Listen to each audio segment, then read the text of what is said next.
Alors, merci beaucoup d'être venu ce soir. Thank you very much for coming tonight. Even there's a bad rain outside, so better to be inside than outside, I guess, tonight. Donc, je voudrais vous remercier, donc, effectivement, d'être présent ce soir. On a plusieurs sujets importants à discuter. Alors, je voudrais tout de suite, donc, ouvrir la séance. Qui propose second? Monsieur Pavillanis et Carole. Madame Lebel. Adoption de l'ordre du jour.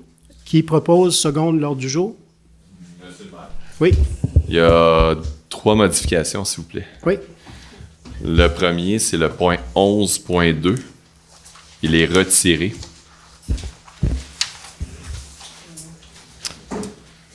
Ensuite, le point 11.7 est ajouté. Autorisation de signature d'une convention d'aide financière avec la ministre des Transports dans le cadre du programme d'aide à la voirie locale Pavel, volet soutien. Donc, on signe une entente avec le ministère des Transports. C'est bon? Parfait.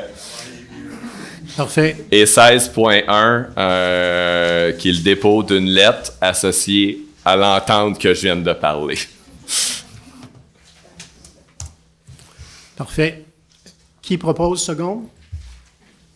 Alors, Thérèse et Alan qui secondent. Excellent. Donc, on passe à l'adoption des procès-verbaux au point 3.1. Alors, tout le monde a lu et commenté les procès-verbaux. Qui propose second? Je propose. Linda et Marie-Josée.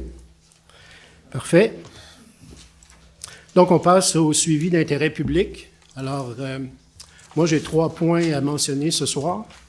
Et Marie-Josée veut faire aussi 2 points ce soir. Je ne sais pas s'il y en a d'autres qui veulent. Toi aussi, Linda? OK. Donc, je vais commencer. J'ai 3 sujets ce soir.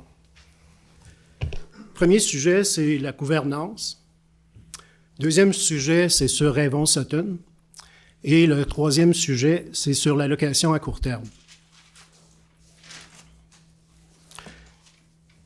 Les citoyens et citoyennes qui ont assisté à la dernière réunion, dernière séance du Conseil, ou ceux qui l'ont visionné, ont peut-être constaté certaines dérives qui peuvent être regroupées en 2 points.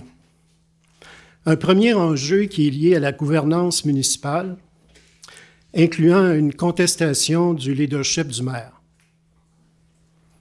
Et un second enjeu lié, celui-là, au déroulement de la période de questions. Le premier enjeu est évidemment le plus important parce qu'il concerne le fonctionnement du Conseil et de l'administration. Les conseillers et conseillères ont été élus pour prendre des décisions dans le meilleur intérêt de tous les citoyens et citoyennes et donc pour agir. Le groupe s'appelait Action Sutton, bien, c'était pour agir, en fait, pour prendre des décisions éclairées. Une contestation systématique des engagements pris ouvertement par Action Sutton durant la dernière campagne électorale, puis des modalités de réalisation de ces engagements-là ne peut entraîner que des réunions improductives, puis un climat de travail tendu au sein du caucus. Il est souhaitable de trouver des solutions, parce qu'on ne peut pas vivre avec ce problème-là encore plus longtemps, pour maintenir un climat serein durant les 3 prochaines années.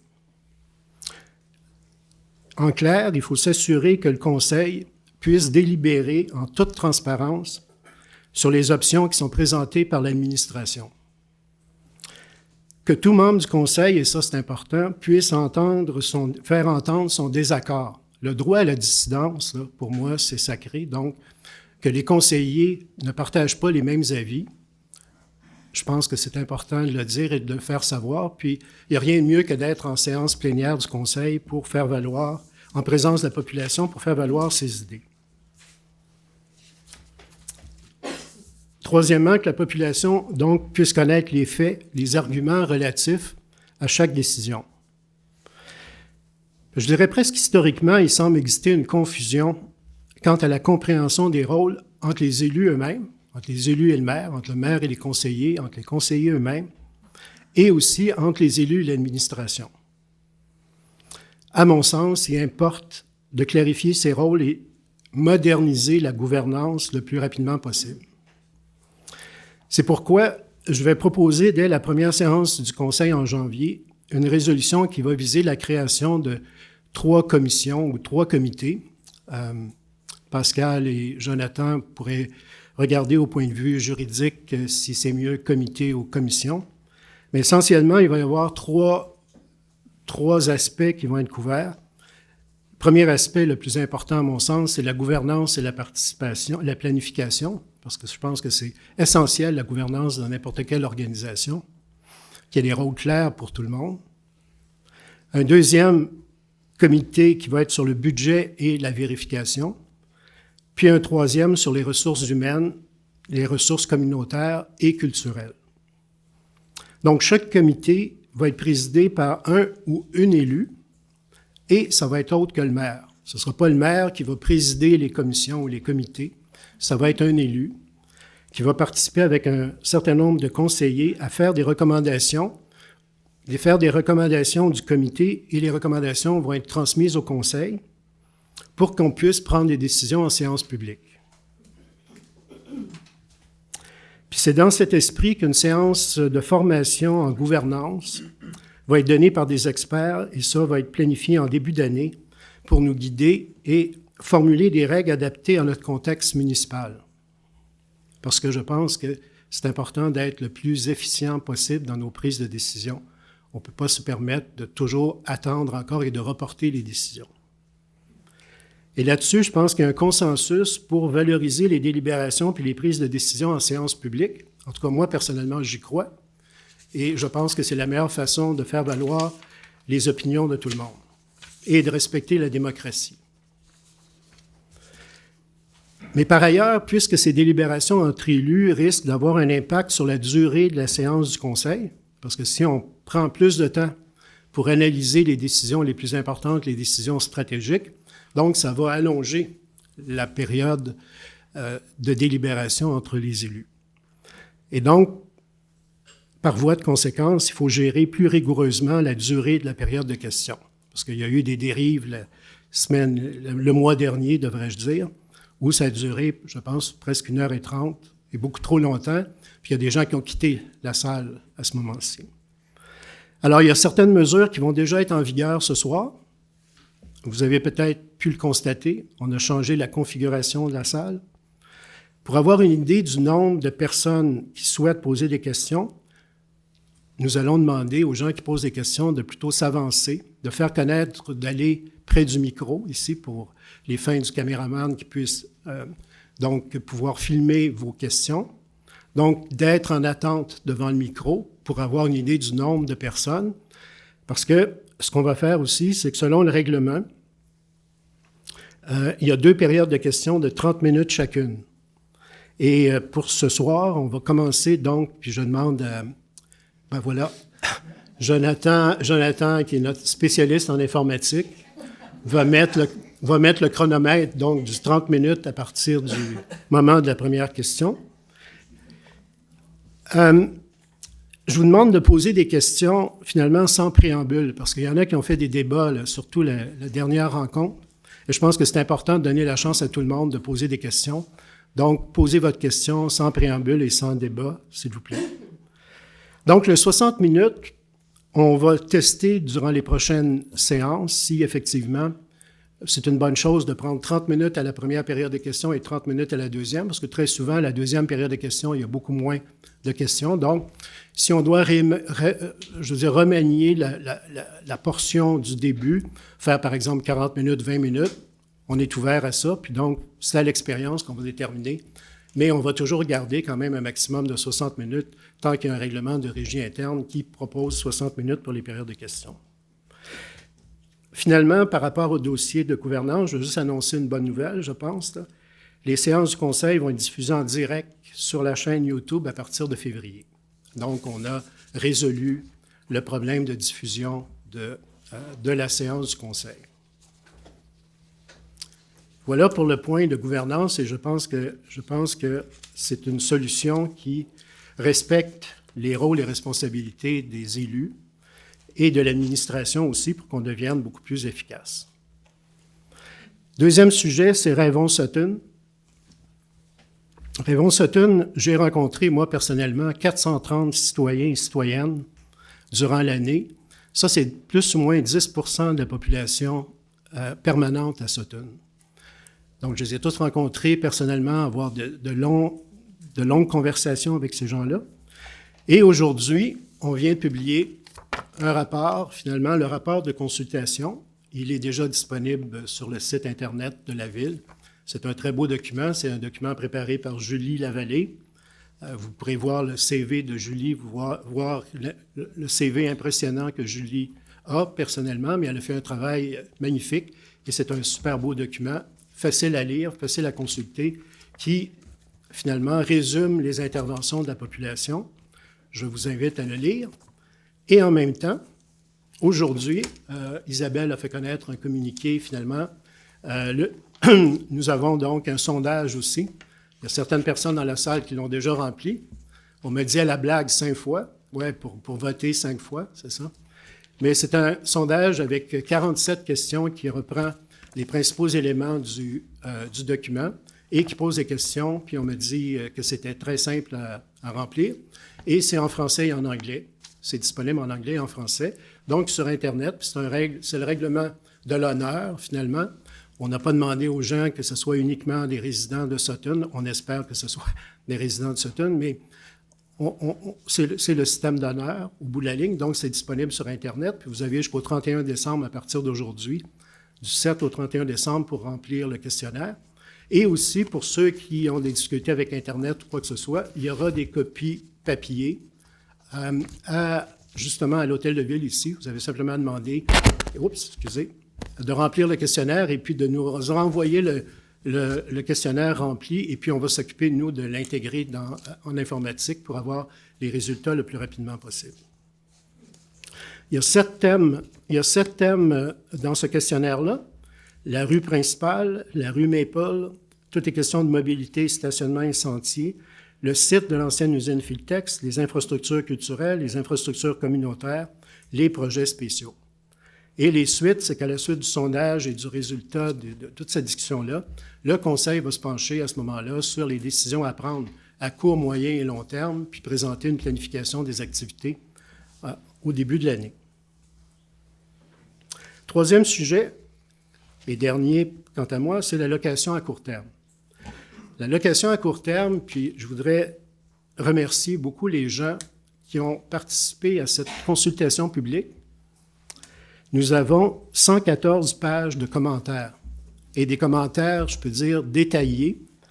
On a des suggestions, on a des questions, et on a des solutions qui sont proposées par les participants. Donc, Claude est en train d'analyser, rédiger, répondre à ces questions-là, mais on va les mettre sur le site Internet. Donc, il y a 114 pages de commentaires, et de commentaires vraiment en général là, très bien argumentés, très bien écrits. Donc, je félicite, je remercie les gens qui ont participé à cette consultation-là. C'est pas terminé, parce que ce que je veux annoncer aussi, c'est qu'à la fin entre la mi-janvier et la fin janvier, nous allons organiser une rencontre d'information. On s'était déjà engagé lors de la réunion où il y avait une salle pleine ici, il y a peut-être 1 mois et demi environ. On s'est engagé à faire une autre session d'information. Et il y aura une session donc d'information traiter de au moins 3 aspects qui sont importants. Premier aspect, c'est l'impact économique de la location à court terme.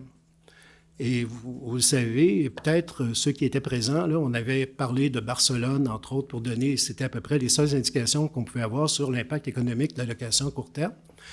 Mais on a trouvé un professeur de l'Université McGill à Montréal à qui j'ai parlé et qui est prêt à venir nous présenter les résultats économiques de la situation au Canada et particulièrement au Québec, parce que depuis 3 ou 4 ans, il étudie justement l'impact économique de la location à court terme.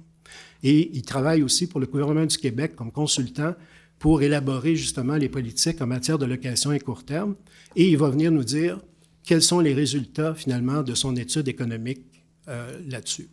C'est le professeur David Wasmuth qui a déjà des écrits là-dessus qui datent un peu là, par rapport à ses résultats de recherche. mais on va les mettre sur le site Internet de la Ville, son étude qui a été produite en 2018-2019, je crois. Mais il va nous donner, en 2023, il va nous donner l'état de la situation à l'heure actuelle sur les retombées économiques, et vous allez voir que c'est quand même très important, très significatif. On ne peut pas prendre ce dossier-là à la légère. Deuxième élément qu'on va parler à cette rencontre-là, l'équipe de Pascal a demandé un avis juridique écrit sur les droits acquis. Parce que ceux qui étaient présents, vous vous en souvenez peut-être, c'était la notion des droits acquis, que les gens disaient « nous avons des droits acquis puisque nous avons demandé des permissions, etc. » et on devrait pouvoir continuer. Donc, on a un avis juridique qui va être présenté donc à cette réunion-là. Et troisièmement, bien, à partir de la liste des commentaires qui ont été donnés, Claude est en train de faire un résumé de ces commentaires-là, et puis le Conseil, donc, va pouvoir se prononcer sur les différentes options qui ont été présentées. Alors, ça fait le tour pour moi. Marie-Josée, tu veux présenter tes sujets?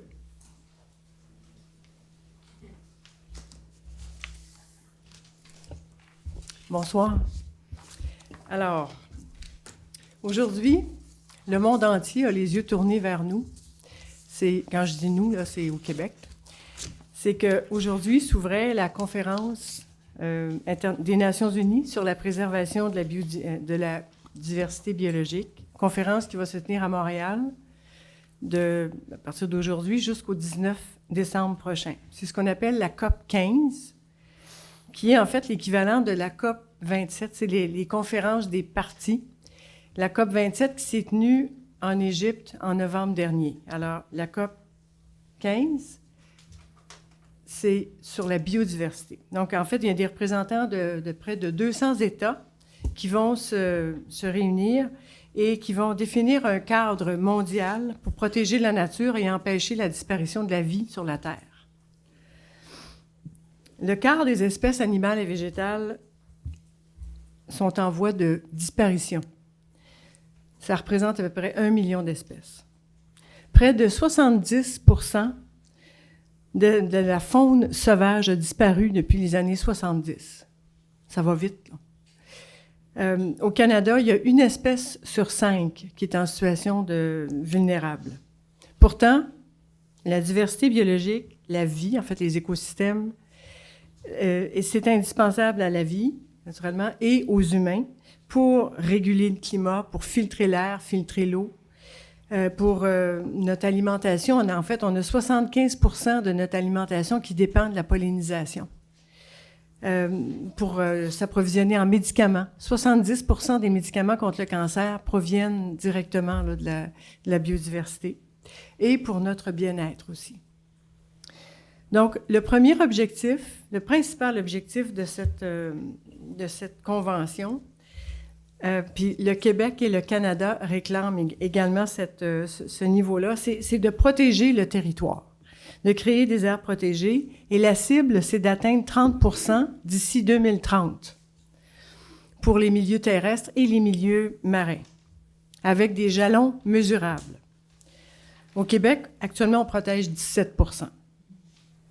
Alors, le défi pour nous, c'est que les espèces menacées, la biodiversité sont concentrées dans le sud du Québec, là où les pressions dues au développement sont les plus intenses. Et je tiens à vous en parler parce que les villes sont appelées à jouer un rôle crucial dans l'atteinte de cet objectif parce qu'on est aux premières loges de l'aménagement du territoire et pour trouver des solutions pour encadrer le développement et protéger les milieux naturels. Alors, à suivre. Ça va durer pendant 2 semaines à Montréal. Mon deuxième point, le 27 novembre dernier, la presse lançait le palmarès des vrais influenceurs au Québec. Des gens qui ont marqué la société, qui provoquent des changements et créent un monde meilleur grâce à leurs réalisations, leurs idées, leurs engagements.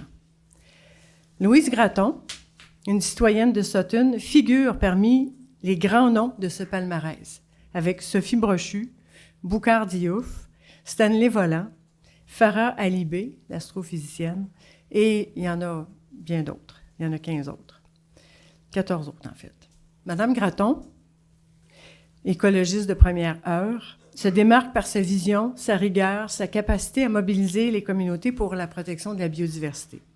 Elle a cofondé et siège encore au sein de Corridor Appalachien, qui protège plus de 16 000 hectares de milieux naturels dans le sud du Québec. Et elle dirige maintenant Nature Québec, qui vise à sensibiliser la société à l'importance de la nature. Elle s'implique dans diverses causes de conservation au Québec. Alors, bravo Louise.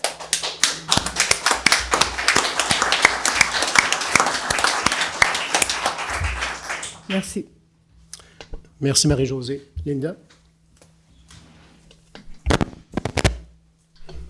Merci. C'est simplement parce que peut-être vous avez remarqué le fait que lundi passé, c'était la Journée internationale des bénévoles.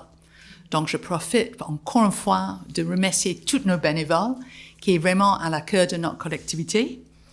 Et en même temps, de simplement souligner le fait que le bénévolat prend plusieurs formes. On peut donner notre temps. Et donc, je vous invite, parce que je sais que le CAB cherche encore des bénévoles pour l'aide aux devoirs, soit en anglais ou en français. Donc, on peut donner notre temps. On peut donner nos talents. Donc, par exemple, d'être une membre d'un conseil d'administration d'une OBNL. Et si on a les moyens, on peut faire les dons, soit en argent ou dans une autre façon. Et puis, donc, c'est juste souligner le fait que samedi dernier, on a eu une levée de fonds au IGA pour la Banque alimentaire de Sutton et ils ont réussi avoir un don jusqu'à un montant de 3 500 à peu près, qui est un record. Et de souligner le fait que ce dimanche, entre 10 heures du matin jusqu'à 2 heures de l'après-midi, il va être la collecte à la porte pour les denrées, c'est ça? Excuse. Les denrées non périssables.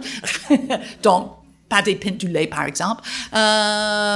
Et donc, si jamais ça vous convient pas ou on n'a pas suffisamment de passer devant votre porte, vous pouvez également apporter les choses au CAB ce dimanche. Donc, au plaisir. Pour la guignolée, exactement. Justement pour, merci Carole, pour la collecte pour la Banque alimentaire de Sutton. Merci. Merci. Alors, nous allons passer à la période des questions. Je vous rappelle d'aller vous installer au micro en ligne, s'il vous plaît, pour avoir une idée du nombre de personnes qui veulent poser des questions. Alors, donc, 30 minutes, voilà, à partir de maintenant. Oui, on ne perdra pas de temps. Alors, j'aimerais savoir... Donnez votre nom, s'il vous plaît. Nathalie Cloutier. Oui. Je vais m'adresser à monsieur Claude, je crois, urbaniste. À partir de la rencontre qu'il y aura à la mi-janvier, ou à la fin janvier, quels seront les délais pour le dépôt du plan d'urbanisme dans lequel vous comptez ajouter un éventuel projet de réglementation sur la location à court terme? Claude, est-ce que tu veux répondre? Mettre mes lunettes pour voir qui je parle. Bien, il y a deux choses. C'est que l'année 2023 va viser la révision du plan d'urbanisme et des règlements d'urbanisme dans leur ensemble. Ce qu'on vise à faire, c'est d'adopter une modification peut-être plus ponctuelle au plan d'urbanisme qui toucherait différents aspects du logement, entre autres à Sutton. Ça, on prévoit autant que possible d'adopter quelque chose d'ici la fin janvier, qui serait une orientation. Le cadre réglementaire suivrait par la suite. Pour l'instant, vous dire exactement quand ça sera fait, ça va dépendre de ce qui va être retenu aussi par la population. Là. Mais le but, c'est d'avoir une nouvelle réglementation. Le politique me corrigera, là, mais au moins pour le printemps 2023. Là. D'accord, donc il y a quand même un peu de temps entre le moment où on sera rencontré à propos de la location à court terme et le dépôt de ces réglementations-là. On va prendre tout le temps nécessaire. Ouais. Très bien, très bien. C'est pour ça que les 114 pages nous prennent du temps, c'est qu'on veut s'assurer, dans le fond, d'avoir un bilan, d'avoir une réglementation qui va refléter ce que la population souhaite. On n'est pas là pour vous imposer des choses, on est là pour faire ce que la population souhaite. D'accord. Alors, j'avais aussi une clarification à vous demander par rapport au dernier conseil auquel j'ai assisté. Je vais lire mon texte parce qu'en fait, j'ai repris quelque chose, c'est un petit texte. Hein. Mais vite sur la question, s'il vous plaît. Oh, oui, bien sûr. Donc, dans le résumé de la dernière séance, à la question combien des 19 résidences interdites dans le projet de réglementation sont des résidences secondaires, j'ai pas vraiment reçu de réponse autre que celle, ce sont des zones rurales qui sont les plus prisées par les locations à court terme. Bon, étude que vous devriez mettre en ligne, d'après ce que j'ai compris. Mais je précise que nous sommes 7 résidences donc en zone agricole, d'après ma compréhension, et j'avais posé la question, combien de ces 7 résidences étaient des résidences secondaires? Parce que c'est tellement marginal que j'aimerais avoir une réponse. Le savez-vous? Combien de résidences secondaires parmi les 7 résidences qui sont en zone agricole? Permettez seulement, je ne devrais pas me tromper beaucoup. On parlait de 19 résidences. En tout, village et zone agricole. On parlait de 12 au village et de 7, effectivement, dans le milieu agricole. C'est ça. On parlait de résidences secondaires. Parce que les autres, les résidences principales n'avaient pas été touchées par ça. Parce que l'intention initiale qu'on avait, c'était d'ouvrir la porte à la location court terme en résidence principale. Donc, on ne les a pas retenus comme étant, entre guillemets, une problématique. Puis je fais attention quand je dis problématique. C'est que les 19 qu'on avait laissés, c'était des résidences D'accord. Donc, il y en a 19 et 7. D'accord. Ça va? C'est très marginal. 12 et 7. Presque terminé.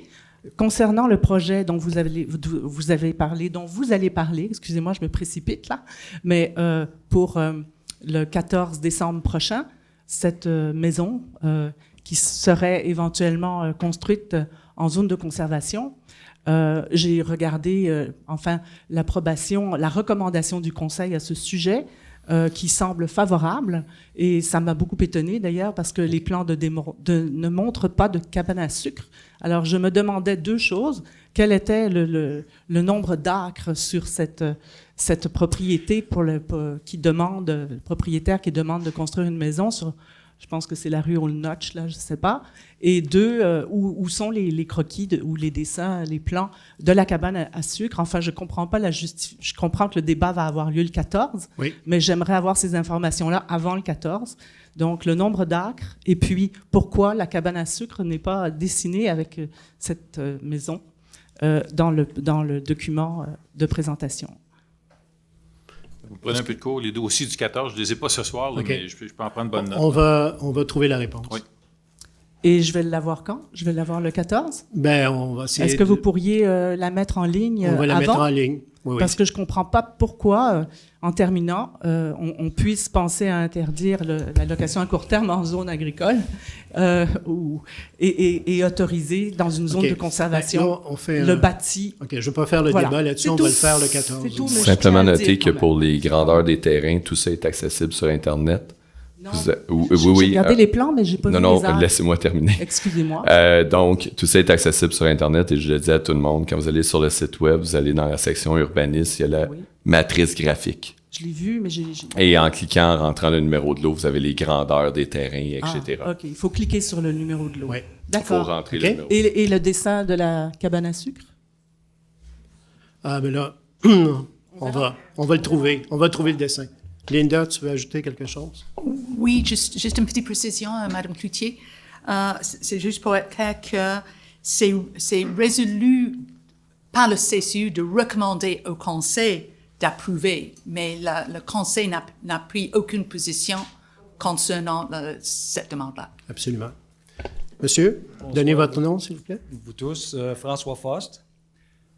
Et pickleball. C'est un peu léger suite à une discussion sur l'environnement et la biodiversité, mais cet été, suite à nos conversations avec Mme Jacques, on avait compris, on s'attendait à avoir une présentation ce soir, qui est la séance de décembre, pour les budgets de 2023, à savoir quelles seraient j'ai peut-être mal compris, quelles seraient les solutions proposées.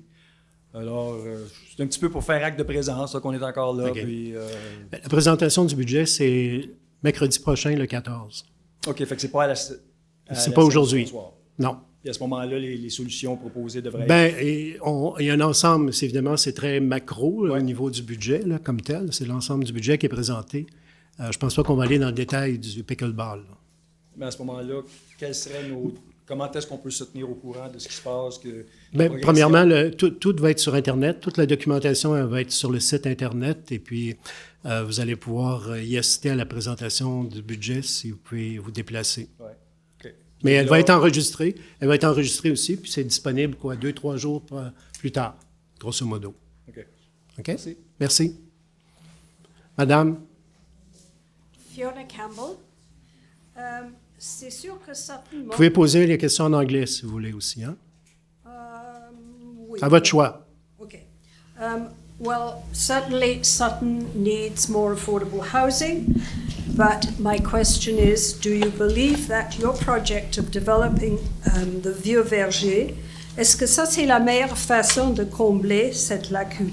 1,4 million juste pour le terrain, en plus les services, les chemins, les égouts, l'eau, hydro, ingénieurs spécialisés, etc. Ben là, ça va coûter au moins 5 millions. Et puis d'abord, il va falloir construire un nouveau pont sur 6 mois pour y arriver là-haut. So, before you embarked on that project, est-ce que vous avez regardé les possibilités au village où on a déjà des services? D'abord, il y a des maisons qui sont non habitées au village et délabrées.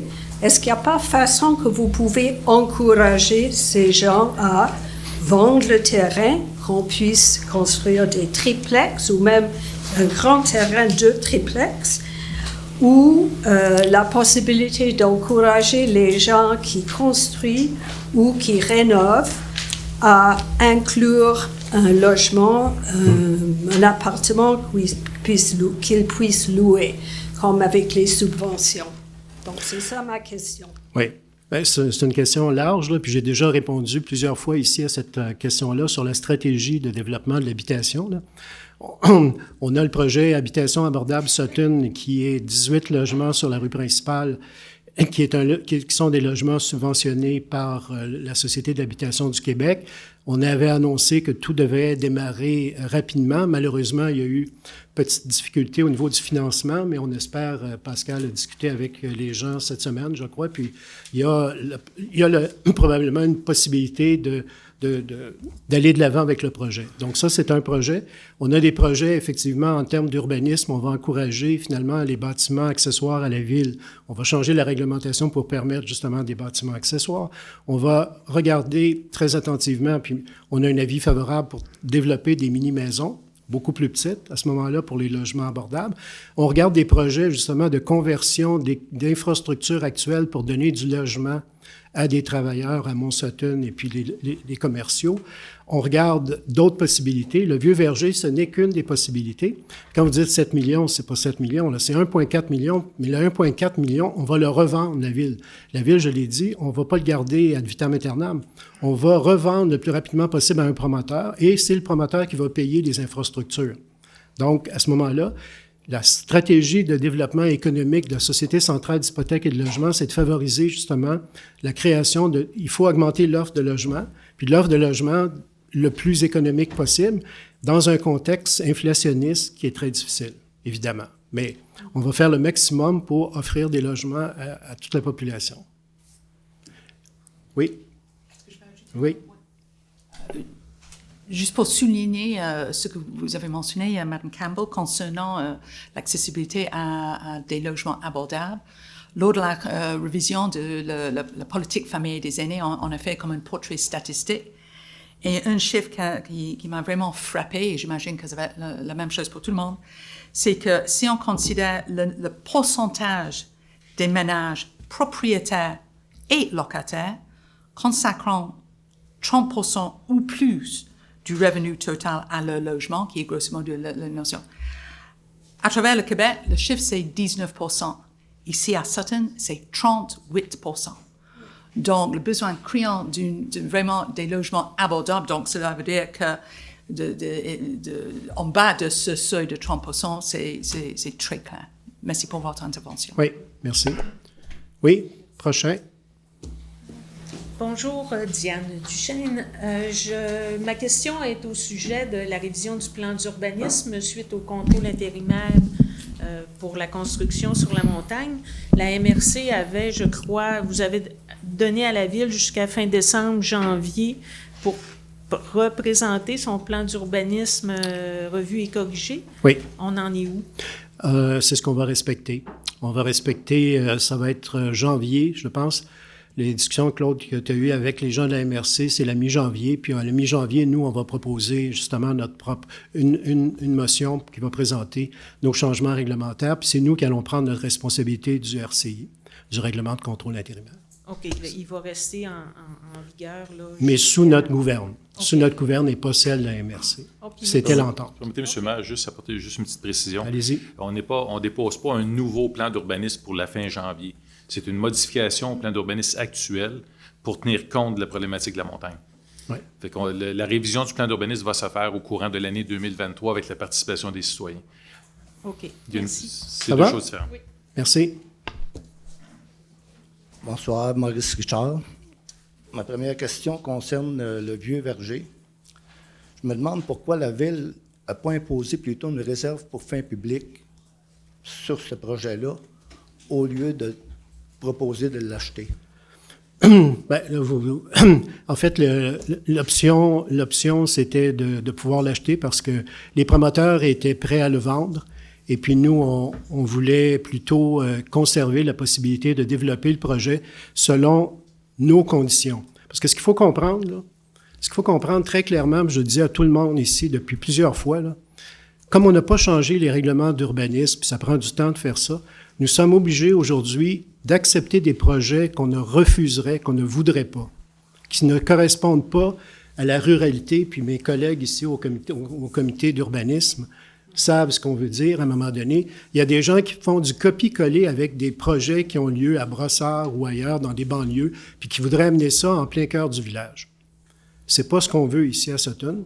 Donc, nous, ce qu'on veut, dans le fond, c'est s'assurer qu'on va, en étant propriétaire du terrain, on va pouvoir imposer l'aménagement, puis quelque chose qui va être vraiment Sutton typique, puis que les promoteurs vont pouvoir avoir accès pour pouvoir les construire, puis nous déposer des offres. Puis en passant, on a déjà reçu des offres de promoteurs qui sont intéressés à développer ce genre de projet-là. C'est un projet qui est très, très intéressant. Et deuxièmement, ça nous permet de contrôler le prix du terrain, qui est une des variables importantes dans le coût de construction au bout de la ligne. Donc, je pense que c'est la raison pour laquelle on a fait ça, d'autant plus que c'est simplement ce qu'on fait, on appelle ça un bridge en termes de finances. On achète et on revend le plus rapidement possible en récupérant nos billes. Puis je l'ai dit, on ne veut pas faire de profit là-dessus. On veut simplement revendre le projet au même prix qu'on l'a acheté plus nos dépenses pour recouvrir nos coûts, mais permettre donc d'avoir le plus possible des logements abordables sur ce terrain-là. Oui, mais quelle garantie qu'on a? Là, Vous pensez que vous allez faire un profit? Non, je vous l'ai dit. Non, vous ne ferez pas de profit. Non. Mais quelle garantie qu'on a que vous engloutirez pas de l'argent là-dedans, puis qu'à un moment donné, ça va foirer? Monsieur Richard, vous voulez faire un débat, là? Non, je vous l'ai dit, il n'y aura pas de profit, puis il n'y aura pas de déficit là-dedans, parce que je peux juste vous dire que la valeur de ce terrain-là là, est probablement beaucoup plus élevée que 1,4 million. Parce que si vous imposeriez une réserve pour faire... OK, mais regardez, je vous réponds, on n'a pas décidé de faire la réserve. La réserve foncière, on l'a mis sur le terrain ici dans... Mais quoi? Vous voulez faire un débat? C'est quoi votre question d'abord? 270 OK, on a mis une réserve foncière sur le terrain là-bas. On a choisi de faire une réserve foncière parce que c'est la méthode qui s'appliquait le plus à ce terrain-là. Maintenant, pour l'autre terrain, il y a une autre stratégie. OK. Pardon, est-ce que vous avez d'autres questions? Parce que... Oui. Oui. OK. Je vous permets une autre question. Bien, pas permet une autre question. Je vous permets une autre question. Vous allez retourner en arrière, en arrière à ce moment-là. Vous allez permettre aux gens de poser des questions. Vous ne monopoliserez pas ça pendant les 14 prochaines minutes. C'est ça. Ouais. Regardez, j'ai 2 questions concernant le département d'urbanisme. Je me demande pourquoi il y a un moratoire qui interdit les constructions, qu'il y a une construction qui est en cours sur Place Gamache. Moi, j'ai un ami qui m'a téléphoné qui a des terrains sur le chemin de l'Escaille, a rencontré le service d'urbanisme. Son projet est bloqué, mais par contre, elle se demande pourquoi sur Place Gamache, il y a une construction qui est en cours. Je n'ai pas la réponse. Je ne sais pas si tu as la réponse, Claude. Ou... Je ne peux pas vous donner une réponse exacte. Je ne suis pas au courant du dossier précis, mais je sais que dans les mois avant que le RCI soit appliqué, il y a un dossier qui avait été étudié pour la Place Gamache. Je présume que c'est ce dossier-là qui est rendu en phase de réalisation, mais les autorisations auraient été obtenues avant. Mais je vous dis ça sous toute réserve. Je peux le vérifier et pouvoir revenir là-dessus. OK. Est-ce que vous pouvez aller à l'arrière de Mme Lefebvre, s'il vous plaît? Non, mais s'il vous plaît. Pouvez-vous aller en arrière? Non, je vous dis. Pouvez-vous aller en arrière, s'il vous plaît? Non, mais écoutez... Ça va revenir au même que j'attends en arrière, que je viens de... Ça ne reviendra pas au même. Vous allez... Je demande à ce moment-là que vous donniez la chance aux autres de poser les questions. Bonsoir. Mon nom est André Forêt. Je m'adresse fondamentalement au conseil dans son ensemble et je voudrais premièrement souligner le fait que le maire, dans ses sujets d'intérêt public, a signalé tout d'abord la gouvernance. J'ai quasiment le goût de vous dire, pour avoir été assis pendant 4 ans à une de ces places-là, bravo. Ça nous aurait peut-être aidé qu'on avance dans ce dossier-là. Vous avez aussi abordé la question de la location à court terme de façon très claire et je pense que ça va faciliter les décisions. Quant au 3e sujet que vous avez abordé, c'est Rêvons-Sutton. Je suis surpris, déçu et peut-être un peu en même temps frustré. Parce que, en date du 13 novembre dernier, on vous a fait parvenir, Monsieur le maire, et à l'ensemble des conseillers et des conseillères du conseil, une lettre qui, pour l'essentiel, vous demandait des orientations quant à la possibilité ou les études d'un centre communautaire. Et ce soir, je ne vous lirai pas la lettre parce que je veux sauver du temps. Ouais. Je ne vous ferai pas la lettre, je ne vous lirai pas la lettre à tout le monde qu'on a fait parvenir au conseil, mais je suis, comme je le disais il y a 2 minutes, pas mal frustré que le conseil, de façon particulière ou dans son ensemble, ne réagisse aucunement sur le sujet d'intérêt public. Est-ce que je peux répondre? Est-ce que votre question... Je veux juste compléter. Ouais. Quand 23 organismes provenant du milieu communautaire, provenant du milieu culturel et provenant du milieu des loisirs, vous ont signé cette lettre-là. Oui. Monsieur Forêt, je vais vous répondre simplement, là. Je vous ai rencontré, vous, 2 fois entre ces 2 périodes-là, n'est-ce pas? J'ai pris presque 1 heure de mon temps cette semaine avec Mme Bruno. Tout à fait vrai. Bon. J'ai eu ce dialogue-là 2 fois avec vous, une fois avec, je pense, Pascal, et l'autre fois j'étais seul avec Mme Bruno et vous. Aujourd'hui, je veux juste vous répondre simplement. Aujourd'hui, j'ai présenté au conseil ici une réponse aux 23 organismes. Aujourd'hui, parce que c'est la première... On est dans le budget à l'heure actuelle, hein, pour votre information. C'est un budget, en passant, qui ne sera pas facile à faire, comme vous l'imaginez. Alors, on a discuté, j'ai préparé une réponse, puis tout le monde s'est mis d'accord, je pense, aujourd'hui, c'était unanime, à vous envoyer la réponse qui va être dans les prochaines heures. Donc, vous allez avoir une réponse. C'est simplement, à un moment donné, qu'il a fallu faire, à un moment donné, le tour de tous les conseillers pour avoir l'opinion de tout le monde. Mais entre-temps, je vous ai répondu pendant 2 heures au moins sur les principales préoccupations, vous expliquer les tenants et aboutissants, n'est-ce pas? Si on a une réponse qui s'en vient, je vous remercie beaucoup. C'est dans les prochaines heures. Vaut mieux tard que jamais. Ben non, mais écoutez, il ne faut pas exagérer. On est le 7 décembre aujourd'hui. Là, c'est... Ouais. OK. Madame oui. Lefebvre. Vous Bonjour. Oui. Donc, ma première question porte aussi sur le Vieux Verger. Oui. Peut-être vous le savez pas, mais j'avais fait le premier projet du Vieux Verger il y a 10 ans. J'avais travaillé avec les propriétaires à l'époque pour faire un projet qui a été jugé comme trop petit et pas assez dense, et de là, toute la saga qui a fait que ça a duré très longtemps. À cette époque-là, le terrain coûtait 4 fois moins cher que le prix qu'on l'achèterait maintenant. Et déjà, à ce moment-là, c'était très, très difficile d'imaginer produire du logement abordable sur ce terrain-là. On avait eu l'aide de la SCHL pour faire l'étude. Là, on avait été... Donc, à ce moment-là, déjà, ça semblait très, très difficile. Fait que je trouve je veux dire, je peux absolument pas m'opposer à la vertu puis à l'idée là que la ville s'engage à fond pour produire du logement abordable. Mais comme la première dame qui est passée ici, je me demande par quel tour de magie on pourrait y arriver. Donc, ma question, c'est est-ce que avant qu'on aille à adopter le règlement d'emprunt, ça serait possible d'avoir comme un petit plan, genre plan d'affaires, quelque chose là qui démontre que c'est possible de le faire, parce que pour le moment, c'est pas juste un plan d'affaires. On va présenter un concept. On va présenter, parce qu'on ne veut pas faire un Griffintown ici, là, on ne veut pas faire un Hong Kong, puis un Kowloon. Je n'en doute pas. On ne fera pas ça. On va Donc, faire quelque chose. On travaille déjà en co-design avec plusieurs promoteurs ici, justement, pour donner une idée de quelle est la réalité qu'on voudrait voir traduire dans une architecture. Okay? Donc, on va travailler sur des concepts. Et c'est ça qui va être présenté finalement à la population bien avant le règlement d'emprunt. Puis on va présenter toutes les questions d'accès, d'infrastructure et tout le reste. Là. Mais moi, c'est vraiment les chiffres aussi qui m'intéressent parce que ça les chiffres, me semble à peu près impossible. C'est sûr que là, il n'y a pas de baguette magique. Ben, c'est ça. Ben non, il n'y a pas de baguette magique au bout de la ligne. Mais il y a des conditions à un moment donné pour lesquelles on peut faire des choses aujourd'hui. Il y a des nouvelles stratégies, des nouveaux modèles d'affaires au niveau financier, comme les fiducies sociales, à un moment donné, qui peuvent agir. Il y a beaucoup de possibilités qu'on va regarder à ce niveau-là. Comme disait Mme Gratton, Louise Gratton, elle m'a déjà dit qu'un stationnement de Walmart, ça pouvait être considéré comme une future forêt centenaire. Fait que il suffit d'attendre assez longtemps. Oui. Alors, en ce qui concerne le logement, c'est ça. Hein, le terrain aussi, on dit que c'est le meilleur moment pour l'acheter, c'était toujours hier. Donc, dans un certain sens, on peut dire peut-être ça en fera pas tout de suite, mais ça va en faire dans longtemps. Enfin, bref. Mais ça, excusez-moi, mais en fait, c'est le nœud de la guerre, là. Je veux dire, quand on attend 10 ou 12 ans pour faire un projet, ça va coûter beaucoup plus cher au bout de la ligne. La décision qu'on ne prend pas coûte énormément cher au bout de la ligne, malheureusement.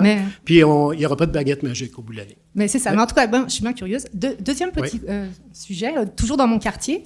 Cemetery, là, j'ai vu qu'il y avait comme une dérogation mineure pour un projet. Il y a deux trucs, je suis allée consulter, donc normalement ça serait couvert par un PIA, ce qui me fait bien plaisir puisque quand même on va pouvoir s'assurer que ça soit beau.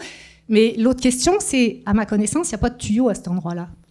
Donc, comment est-ce qu'on envisage de construire ça sans tuyau? Voilà. Claude. On ne construit pas sans tuyau. Ah, OK. Donc vous envisagez de mettre des tuyaux? Les tuyaux ne seront pas faits sur le bras de la ville. Les tuyaux seront faits, ce sera facturé aux bénéficiaires. Puis présentement, il y a un projet sur la table. Il va être présenté la semaine prochaine, si je ne m'abuse, pour décision par le conseil. Puis par la suite, les promoteurs puis les gens qui sont touchés par les infrastructures à construire devront accepter de défrayer. Sinon, il n'y aura pas d'infrastructure et il n'y aura pas de projet. Il n'y a plus une municipalité aujourd'hui qui prend la responsabilité de faire les infrastructures pour un projet important. Non, je sais, là, mais je me posais la question. Et là, je suis presque partie. Oui. Le dernier point, c'est que justement, en regardant si c'était couvert par le PIA, j'ai découvert que la rue Mountain, là où j'habite, est toujours pas... Elle a été déshabillée du PIA. Cette rue-là, c'était une rue où il y a des maisons patrimoniales. Et quand le premier PIA y a été adopté, elle faisait partie. Puis il y a eu une erreur dans les cartes au service d'urbanisme pendant le mandat où j'étais là. Et c'est pas moi. Et ma rue, elle a disparu du PIA. Est-ce que ça serait possible, s'il vous plaît, de la remettre dedans? Ça serait juste... L'exercice qu'on veut faire en 2023 de révision du plan et de l'ensemble des règlements, c'est une priorité, les PIA. OK, merci. Puis juste pour revenir sur ce que vous disiez sur la rue Cemetery, l'acceptation d'un projet ou l'octroi d'une dérogation mineure, ça ne signifie pas l'émission d'un permis de construction. C'est deux étapes vraiment différentes. L'émission du permis, comme vous avez dit, sera nécessaire, les infrastructures. Parfait. Merci. Donc, il reste 4 minutes 27. Est-ce qu'il y a d'autres questions? S'il y a d'autres personnes qui veulent poser des questions, vous pouvez aller sur le long du mur. Oui? Okay. Ma deuxième question pour le département d'urbanisme, je me demandais pourquoi il y a un moratoire qui interdit aussi l'installation de piscine. Il y a une piscine qui s'est installée sur le terrain voisin du 100 rue de l'Âge au fin du printemps ou au début de l'été. Parce que c'était bien précisé que ça interdisait toute construction de piscine. Écoutez, je ne suis pas au courant du tout de ce que vous me dites, mais j'en prends bonne note et on va le vérifier. Parfait. Autre question? Bien, dernière question. Au sujet de la pétition qui a été présentée par les 23 organismes à but non lucratif là, qui demandent un centre communautaire, j'aimerais ça que vous informiez la population à savoir combien de ces organismes-là payent des taxes à la ville. Ben, c'est une question qui se pose. On demande des choses pour on ne paye pas une scène. Monsieur Richard, vous voulez faire un débat là-dessus? Je vous l'ai dit, c'est pas permis de faire le débat. Quelle est votre question? La question, c'est non. On ne donnera pas ça. La réponse est non. Pardon, Monsieur Forêt. Je vais sortir mon... Est-ce qu'il y a pas le marteau? Y a-t-il un marteau ici? Monsieur Forêt, s'il vous plaît. OK? J'ai parlé de gouvernance tantôt, là, puis vous m'avez félicité pour la gouvernance. Madame. Oui, bonsoir. Je ne sais pas si ça... Quel est votre nom, s'il vous plaît? Nicole Paquette. Ça a Oui. peut-être déjà été mentionné dans ce dossier-là, le Vieux Verger. Avez-vous considéré peut-être d'avoir quelque chose, un genre de modèle où la municipalité ou un organisme à but non lucratif demeurerait propriétaire des terrains, de façon à ce qu'il n'y ait pas de spéculation plus tard? Parce que au départ, oui, ça peut peut-être être des logements, vous allez mettre des conditions qui vont peut-être être abordables, mais il n'y a rien qui empêche après, si ça devient privé, que ça soit à nouveau, d'ici 10 ans, 15 ans, des gens qui ont pas mal d'argent, qui viennent de l'extérieur, puis qui vont acheter ces propriétés-là. Puis je connais pas les détails, mais je pense que dans certains pays, il y a des endroits où il y a une organisation gouvernementale qui demeure propriétaire des terrains, ce qui fait que ça garde toujours les valeurs, justement, plus abordables. J'ai parlé tantôt des fiducies foncières sociales, là, puis c'est un modèle qui commence à exister au Québec, mais c'est embryonnaire. C'est vraiment embryonnaire, puis ça demande probablement des changements, même législatifs. Quand on parle aux gens, il y a des organisations ici à Sutton puis à Brome-Missisquoi qui veulent développer du logement sous cette possibilité-là, c'est-à-dire que les gens achètent, ils sont propriétaires, mais ils ne peuvent pas revendre à 100% de la plus-value, justement pour favoriser le fait que d'autres vont intervenir, vont habiter et n'auront pas à payer 100% du prix d'acquisition au niveau du terrain. Ça, c'est des modèles. On va les regarder, mais on ne pourra pas faire ça sur une grande échelle au départ, ça c'est sûr. Avez-vous une autre question? C'est quelque chose que vous allez avoir le temps de regarder. Bien, on va le regarder, puis on va le regarder pour d'autres projets, parce qu'actuellement, il y a un projet de coopérative actuellement qui était justement, les propriétaires du Vieux Verger ont vendu un terrain à une coopérative ici, sur lequel, je pense que Thérèse d'ailleurs est membre de la coopérative, puis il regarde un peu ce modèle-là. D'accord? Merci. Donc, il reste 1 minute 3. Franchement, on a... Je pense qu'on mérite nos félicitations. Il y a une espèce d'encadrement. Donc, merci, M. Forêt. Est-ce que vous nous remerciez aussi pour la gestion du temps? OK. Donc, on passe au règlement. Alors, Jonathan, c'est vraiment notre porte-voix sur les dossiers. À 6.1.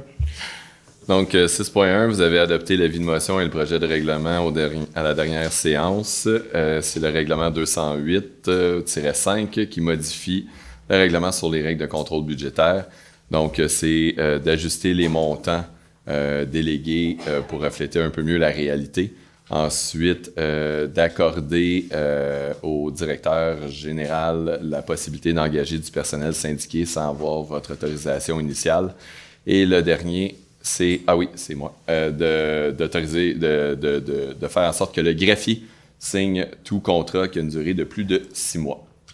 Nous avons donc besoin d'un proposeur secondaire. OK. Alors, on va mettre en pratique la gouvernance, là. On va demander un proposeur secondaire, puis après ça, je vais demander s'il y a des interventions sur la proposition. Donc, proposeur secondaire, pour pouvoir en discuter. Madame Lebel et Madame Leclerc. Donc, les deux. Est-ce qu'il y a des discussions? Est-ce qu'il y a quelqu'un qui veut intervenir sur ce dossier-là? Non? Donc, c'est adopté. 6.2. 6.2, c'est la même pas la même chose, mais c'est-à-dire qu'à la dernière séance, vous avez déposé l'avis de motion et le projet. Donc, il s'agit du règlement 292-1 qui modifie le 292 concernant les droits de mutation. Et donc, premièrement, au niveau des droits de mutation, actuellement, à partir de 500 000 $, il y a une progression. Donc, dès 500 000 $, ça serait de 3 % tel que permis par la loi. Et sinon, il y a des fois des exemptions qui fait que les gens peuvent ne pas avoir à payer de droits de mutation. Par exemple, une séparation entre conjoint de fait puis un des deux garde la maison. Et donc, à ce moment-là, la personne, au lieu de payer 3 000 4 000 paye 200 $.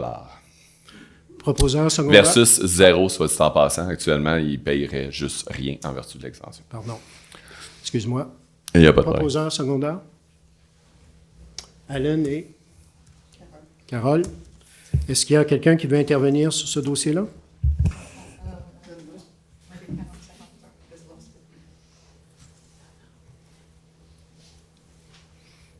Donc, on parle ici le taux de Oui. Exact. Oui. Oui, j'ai une intervention.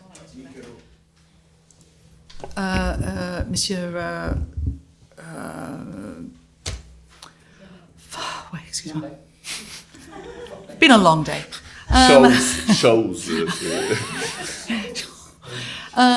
Pour le bénéfice de notre population, est-ce que vous pouvez expliquer un peu plus en détail le changement? Parce que si j'ai bien compris, avant, le règlement actuel en vigueur, en haut de 500 000 $, on a 3 tranches.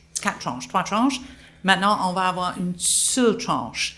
Et je crois que vous avez fait les calculs concernant l'effet sur un achat possible. Oui, si vous voulez bien me laisser quelques secondes, je vais aller chercher le document mon tableau de calcul. Laissez-moi être en train d'ouvrir. Donc, les calculs étaient le suivant. Actuellement, à la ville, donc... Est-ce que tu peux l'afficher? Je pourrais vous l'afficher si vous voulez. Je vais juste faire quelque chose qui n'a pas... Non, c'est parce que je veux juste... Il y a une colonne qui n'a pas rapport dans ce tableau. Qui était... Laissez-moi 5 secondes. Masqué. Et voilà. Donc...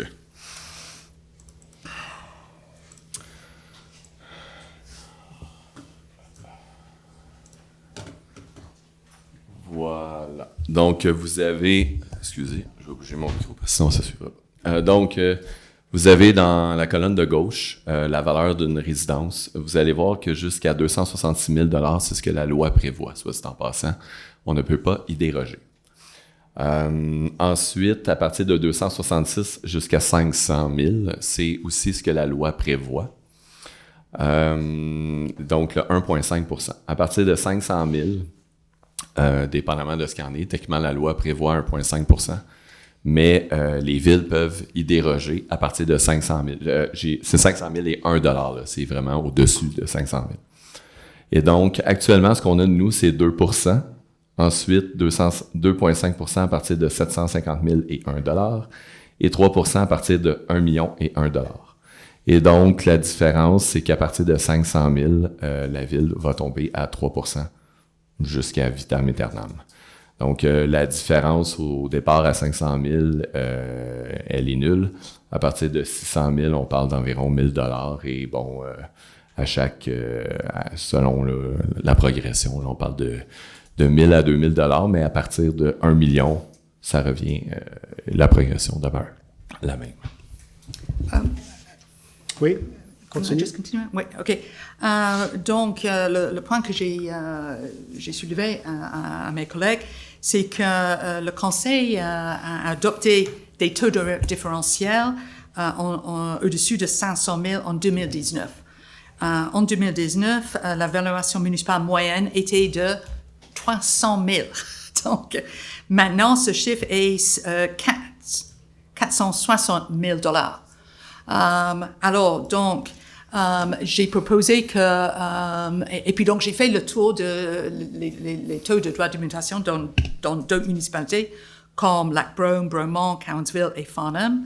Et dans les autres municipalités autres que Bromont, eux, ils ont, par exemple, entre 500 000 et 750 000, un taux de 2, comme on a eu, ou un taux de 2,25 %.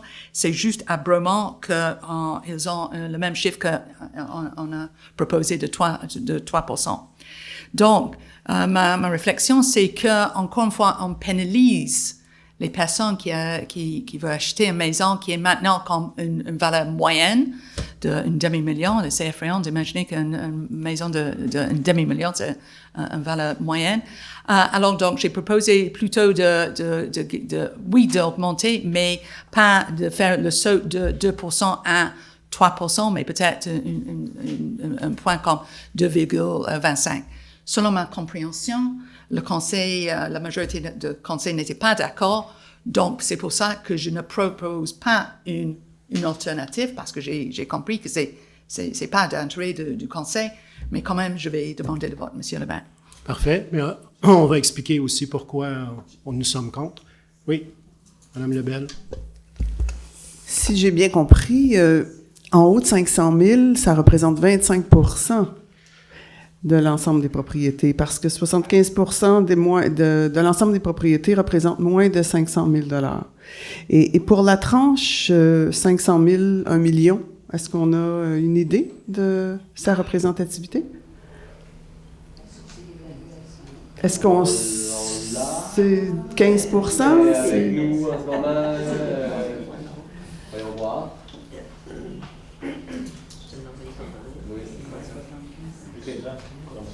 Continuez, là, et ça va venir. Monsieur le maire, en effet, comme Mme Lebel explique, il y a une question aussi de moyenne, mais une question de combien de maisons sur le territoire et leur valeur. Et c'est que 75% des immeubles valent en bas de 500 000.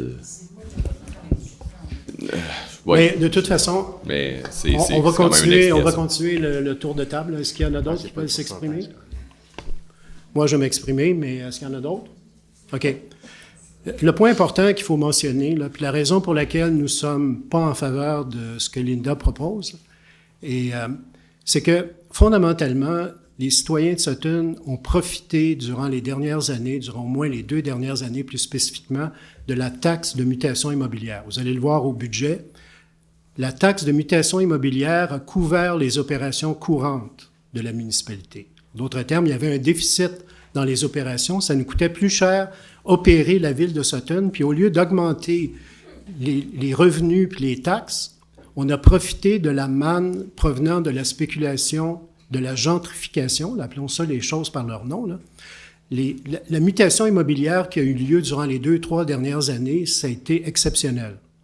C'est des revenus de l'ordre d'à peu près 1,5 million, qui n'étaient pas prévus du tout au bout de la ligne, parce que les gens sont venus et acheter ici à Sutton. Ce sont des gens de l'extérieur, en grande majorité, qui viennent acheter des propriétés.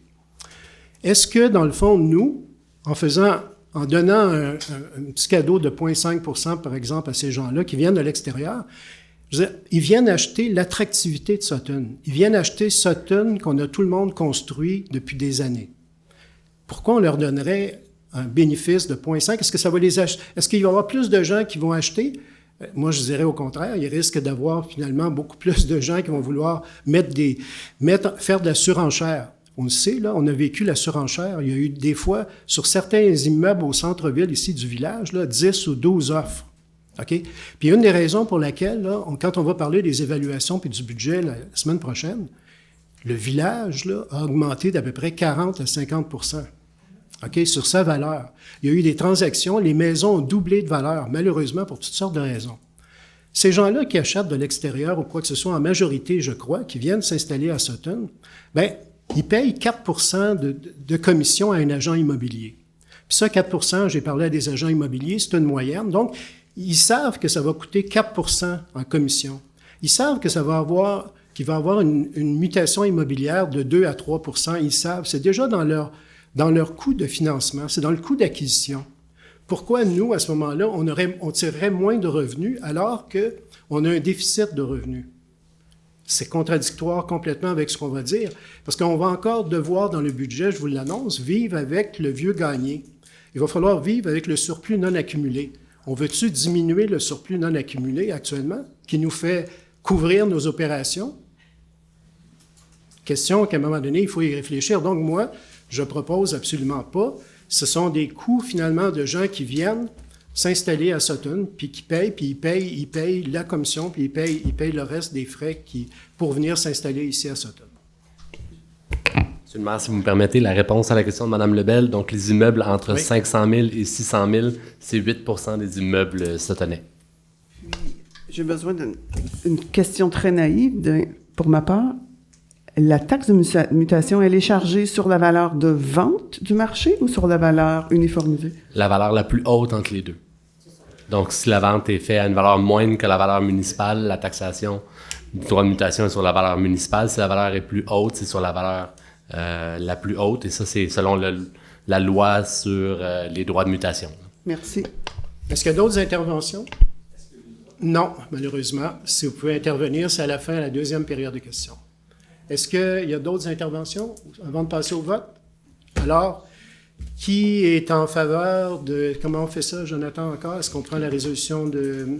Donc, M. Pavilanis et Mme Lebel ont proposé seconder.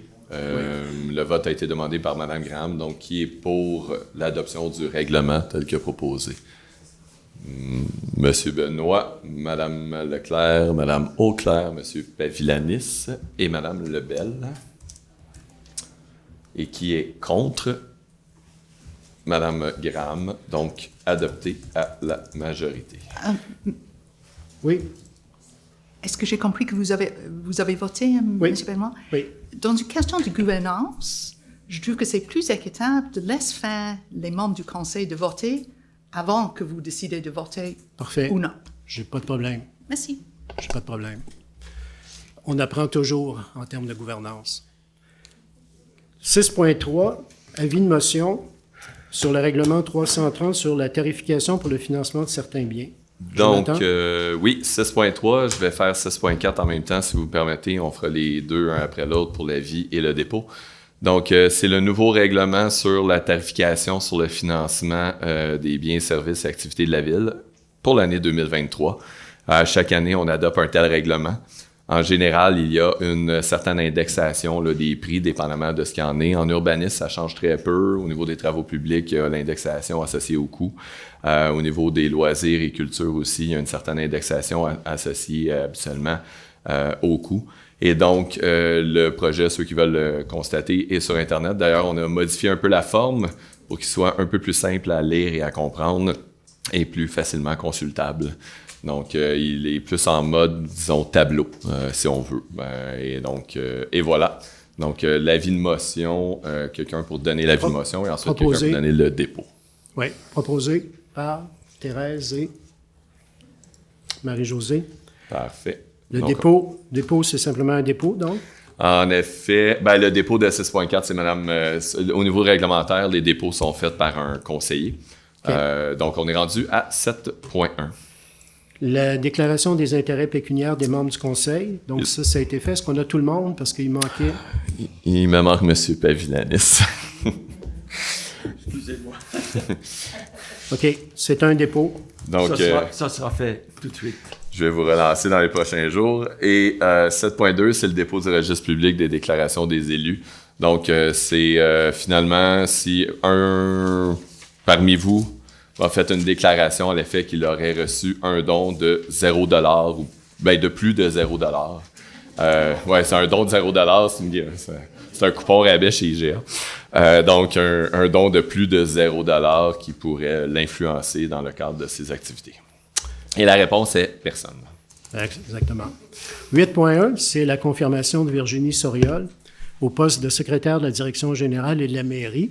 Enfin, Pascal et moi, nous pouvons bénéficier d'une secrétaire à temps plein, ce que nous n'avions pas pendant 6 mois. Laissez-moi vous dire que ce n'est pas une sinécure de ne pas avoir d'adjointe.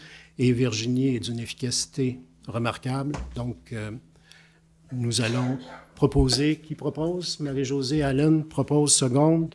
La confirmation de Virginie. Pascal, est-ce que tu veux ajouter quelques mots?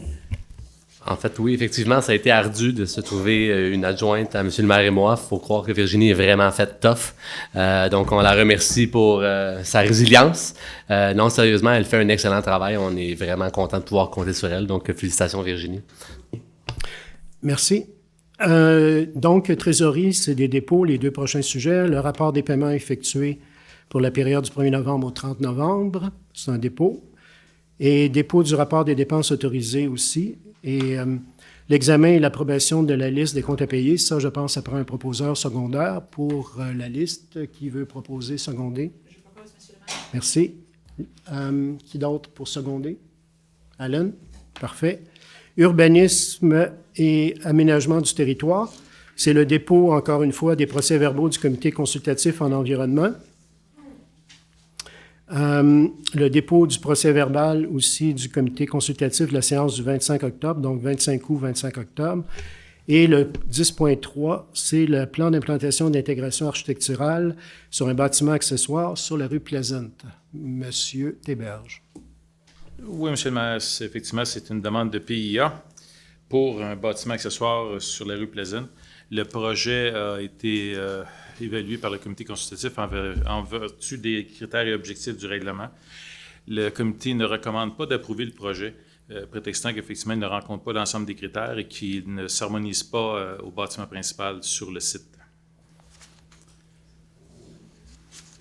C'est tout? Oui, c'est tout. Est-ce qu'il y a un proposeur secondaire, puis on pourra discuter les deux membres du comité consultatif, Marie-Josée et Alan. Est-ce qu'il y en a qui veulent intervenir? Linda? On comprend évidemment parce que c'est une demande de PIA parce que cette maison se trouve à l'intérieur, vraiment aux limites, mais quand même à l'intérieur du noyau villageois où on a l'obligation d'avoir un PIA, n'est-ce pas? Dans ce cas-là, juste exactement comme je crois qu'au mois de février, il y a eu une demande pour la construction d'un cabinet à l'autre bout de rue principale. Et puis, à ce moment-là, le CCU a décidé de permettre la construction, surtout parce que le bâtiment était comme presque caché derrière la maison. Ici, on a un autre exemple où, parce que vu que la maison se trouve dans le district 5 où je suis conseillère, donc j'ai pris le temps de visiter le site. Et à cause de l'emplacement du maison, et le fait qu'il y a un bay window, what's a bay window? Bay window. OK.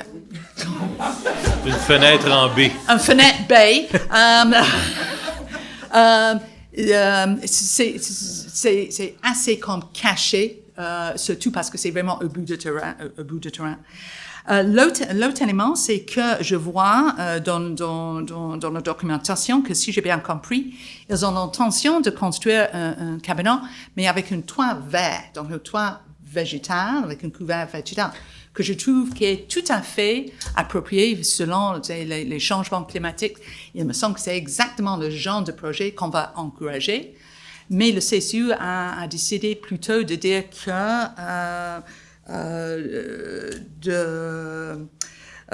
les membres sont d'avis que les plans de remise projetés doivent être revus afin d'assurer une harmonie architecturale, notamment par la révision des élévations et en privilégiant l'ajout d'un toit avec versant.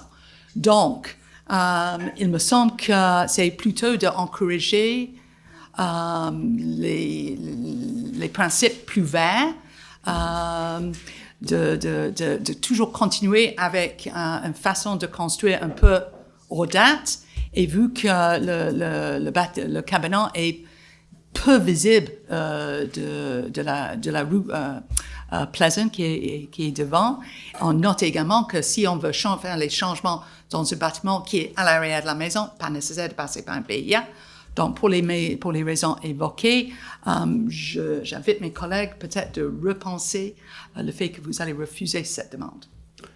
Est-ce qu'il y en a qui veulent intervenir? Oui, bien sûr. So I think what we're dealing with is, to some extent, a question of taste. But I think what's really important is that we want to maintain an architectural harmony. And we are all very pro-green. The idea of having vegetation, the idea of growing plants, the idea of greening the town is very dear to our hearts. But having said that, I don't believe that this building it will be invisible from the road. It is behind the house, but it won't be invisible. And I think that it does not fit at all with the loyalist character of Sutton's downtown core. So that, I think, I speak for the whole urban planning committee, that was the fundamental reason why we rejected it. And I maintain the fact that this building does not fit with the architectural style, the loyalist heritage of the downtown core of Sutton. Autre intervention? Donc, OK. Est-ce que tu demandes le vote, Linda? Oui. Monsieur le maire, j'ai peut-être été déconcentré, mais est-ce que quelqu'un a proposé seconder? Oui. Oui. Marie-Josée, Alan, désolé, ça m'a échappé. Marie-Josée et puis... Parfait. Alan. Donc, Mme Auclair et M. Pavilanis ont proposé seconder. Le vote est demandé par Mme Graham. Donc, la question est qui est pour le refus de ce cabanon? Donc, Mme Leclerc, Mme Auclair, M. Pavillanis et Mme Lebel, qui est contre, ou dans le fond, qui est contre le refus. Mme Graham, c'est donc adopté à la majorité. Voilà, et je n'ai pas voté là-dessus. J'ai noté que vous n'avez pas voté. C'est ça. 10.4, la demande d'implantation architecturale, c'est 2 enseignes commerciales sur Principal Nord. Oui, M. le maire, effectivement, on le voit très bien sur l'image, c'est l'installation de 2 enseignes, une sur la structure détachée du bâtiment en bordure de la rue principale et une autre à droite qui est perpendiculaire, attachée au bâtiment. Les membres ont fait l'analyse en vertu des règlements en vigueur du PIA. Il en recommande étourdis-moi pas. Il en recommande... Lâche le piton, Manon. Il en recommande l'approbation au conseil avec peut-être une seule nuance, c'est que l'enseigne sur la structure indépendante soit centrée dans l'espace et non pas collée à gauche. C'est la seule condition qui est imposée. La décision appartient au conseil. Est-ce qu'il y a un proposeur secondaire? Alors, même Thérèse propose et Marie-Josée seconde. Est-ce qu'il y a des interventions? Moi, mes excuses, mais moi, j'avais compris qu'au lieu de dire que c'était une sous-réserve de la condition suivante, que c'était plutôt une recommandation que le pancarte va être au centre, surtout parce qu'il va y avoir un autre commerce probablement qui va arriver, qui fait que ça c'est encore une fois à gauche. J'ai mal compris? Si vous permettez, juste répondre.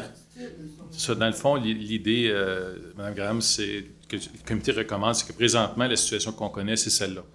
Et on ne sait pas quand et s'il y aura une autre enseigne dans l'autre espace. Quand l'autre enseigne fera l'objet d'une demande, la relocalisation se fera à ce moment-là. Mais on n'a pas de certitude ni d'échéancier sur le fait que le trou serait comblé éventuellement. Ça va? Oui, c'est ça. OK. Donc, est-ce que tu demandes le vote? Non. OK. Mais écoute, c'est notre première réunion où on fait ça. Là. Il faut quand même garder l'énergie. Là. 10.4, la demande de plan d'implantation, ça c'est fait, excusez-moi. 10.5. Non, mais 10.4. Oui, 10.5, donc c'est ça, la demande d'implantation sur la construction d'un bâtiment accessoire au chemin de la Falaise.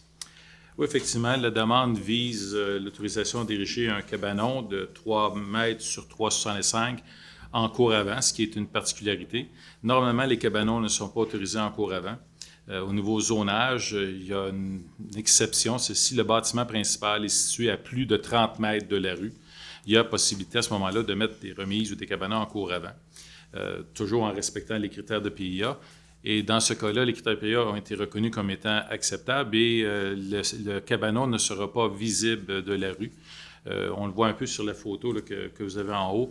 La maison est en contrebas de la rue et il y a des arbres. Que l'emplacement qui a été retenu se trouve vraiment là, dans une dépression. Je ne sais pas si le terme est bon de parler de dépression, mais c'est vraiment en bas de la côte. Là. Que ce sera non visible de la rue. Et la recommandation est de l'approuver et je laisse à la gouvernance. Qui propose seconde? Marie-Josée. Allen? Alors, est-ce qu'il y a des interventions sur ce dossier-là? Parfait. 10.6, c'est la confirmation de Frédéric Chouinard au poste d'inspecteur en environnement et urbanisme. Et donc, nous sommes très heureux, je pense, Claude, de pouvoir disposer de l'expertise de Frédéric sur plusieurs dossiers. Frédéric a siégé au comité consultatif d'urbanisme pendant plusieurs années, puis on peut considérer que c'est de l'achat local. C'est un petit gars de chez nous, un petit gars de Sutton, qui fait un Moses de bon travail. Exactement. Alors, Thérèse propose et Marie-Josée seconde. Puis 10.7 aussi, c'est Laurie Roy que tu as recruté à l'université en urbanisme et qui a fait ses classes chez nous. Et tu veux dire 2 mots? Oui, Laurie, qui est avec nous depuis presque 1 an, qui a commencé comme stagiaire l'été dernier, retourné aux études pour terminer ses cours cet automne. Et sa probation se termine effectivement là, d'ici 2 semaines. C'est pas tout à fait un achat local, on parle de Waterloo, mais on parle de gens de la, on parle de gens de la région, puis c'est encore là, on a une personne qui est très dévouée, très engagée et très orientée client. Et ses relations avec les citoyens, en tout cas, les commentaires qu'on a sont très positifs, puis on apprécie beaucoup sa collaboration. Tout à fait. Proposeur secondaire, Alan, et puis Marie-Josée. Est-ce qu'il y en a qui veulent intervenir? Juste une question. Oui, absolument. Parce que, si je me souviens bien, M. Thibage, Laurie a commencé... Si je me souviens bien, M. Thibage, Laurie a commencé à temps partiel à cause d'autres obligations. Est-ce qu'elle est maintenant au temps plein? C'est ce que je mentionnais. Elle a commencé à temps partiel le printemps passé. Elle a travaillé à temps complet l'été passé et est retournée à l'étude pour finir ses cours cet automne. C'est pour ça que la période de 6 mois est étalée, parce que c'est un nombre d'heures combiné là, qui nous mène à ça. Là. Mais elle sera avec nous à temps complet à partir de janvier. Ça va? Est-ce qu'il y a d'autres interventions? Donc, c'est bravo à Laurie aussi. Donc, on est très heureux. Elle a compilé aussi les dossiers sur la location à court terme, les 114 pages, n'est-ce pas, et tout le reste.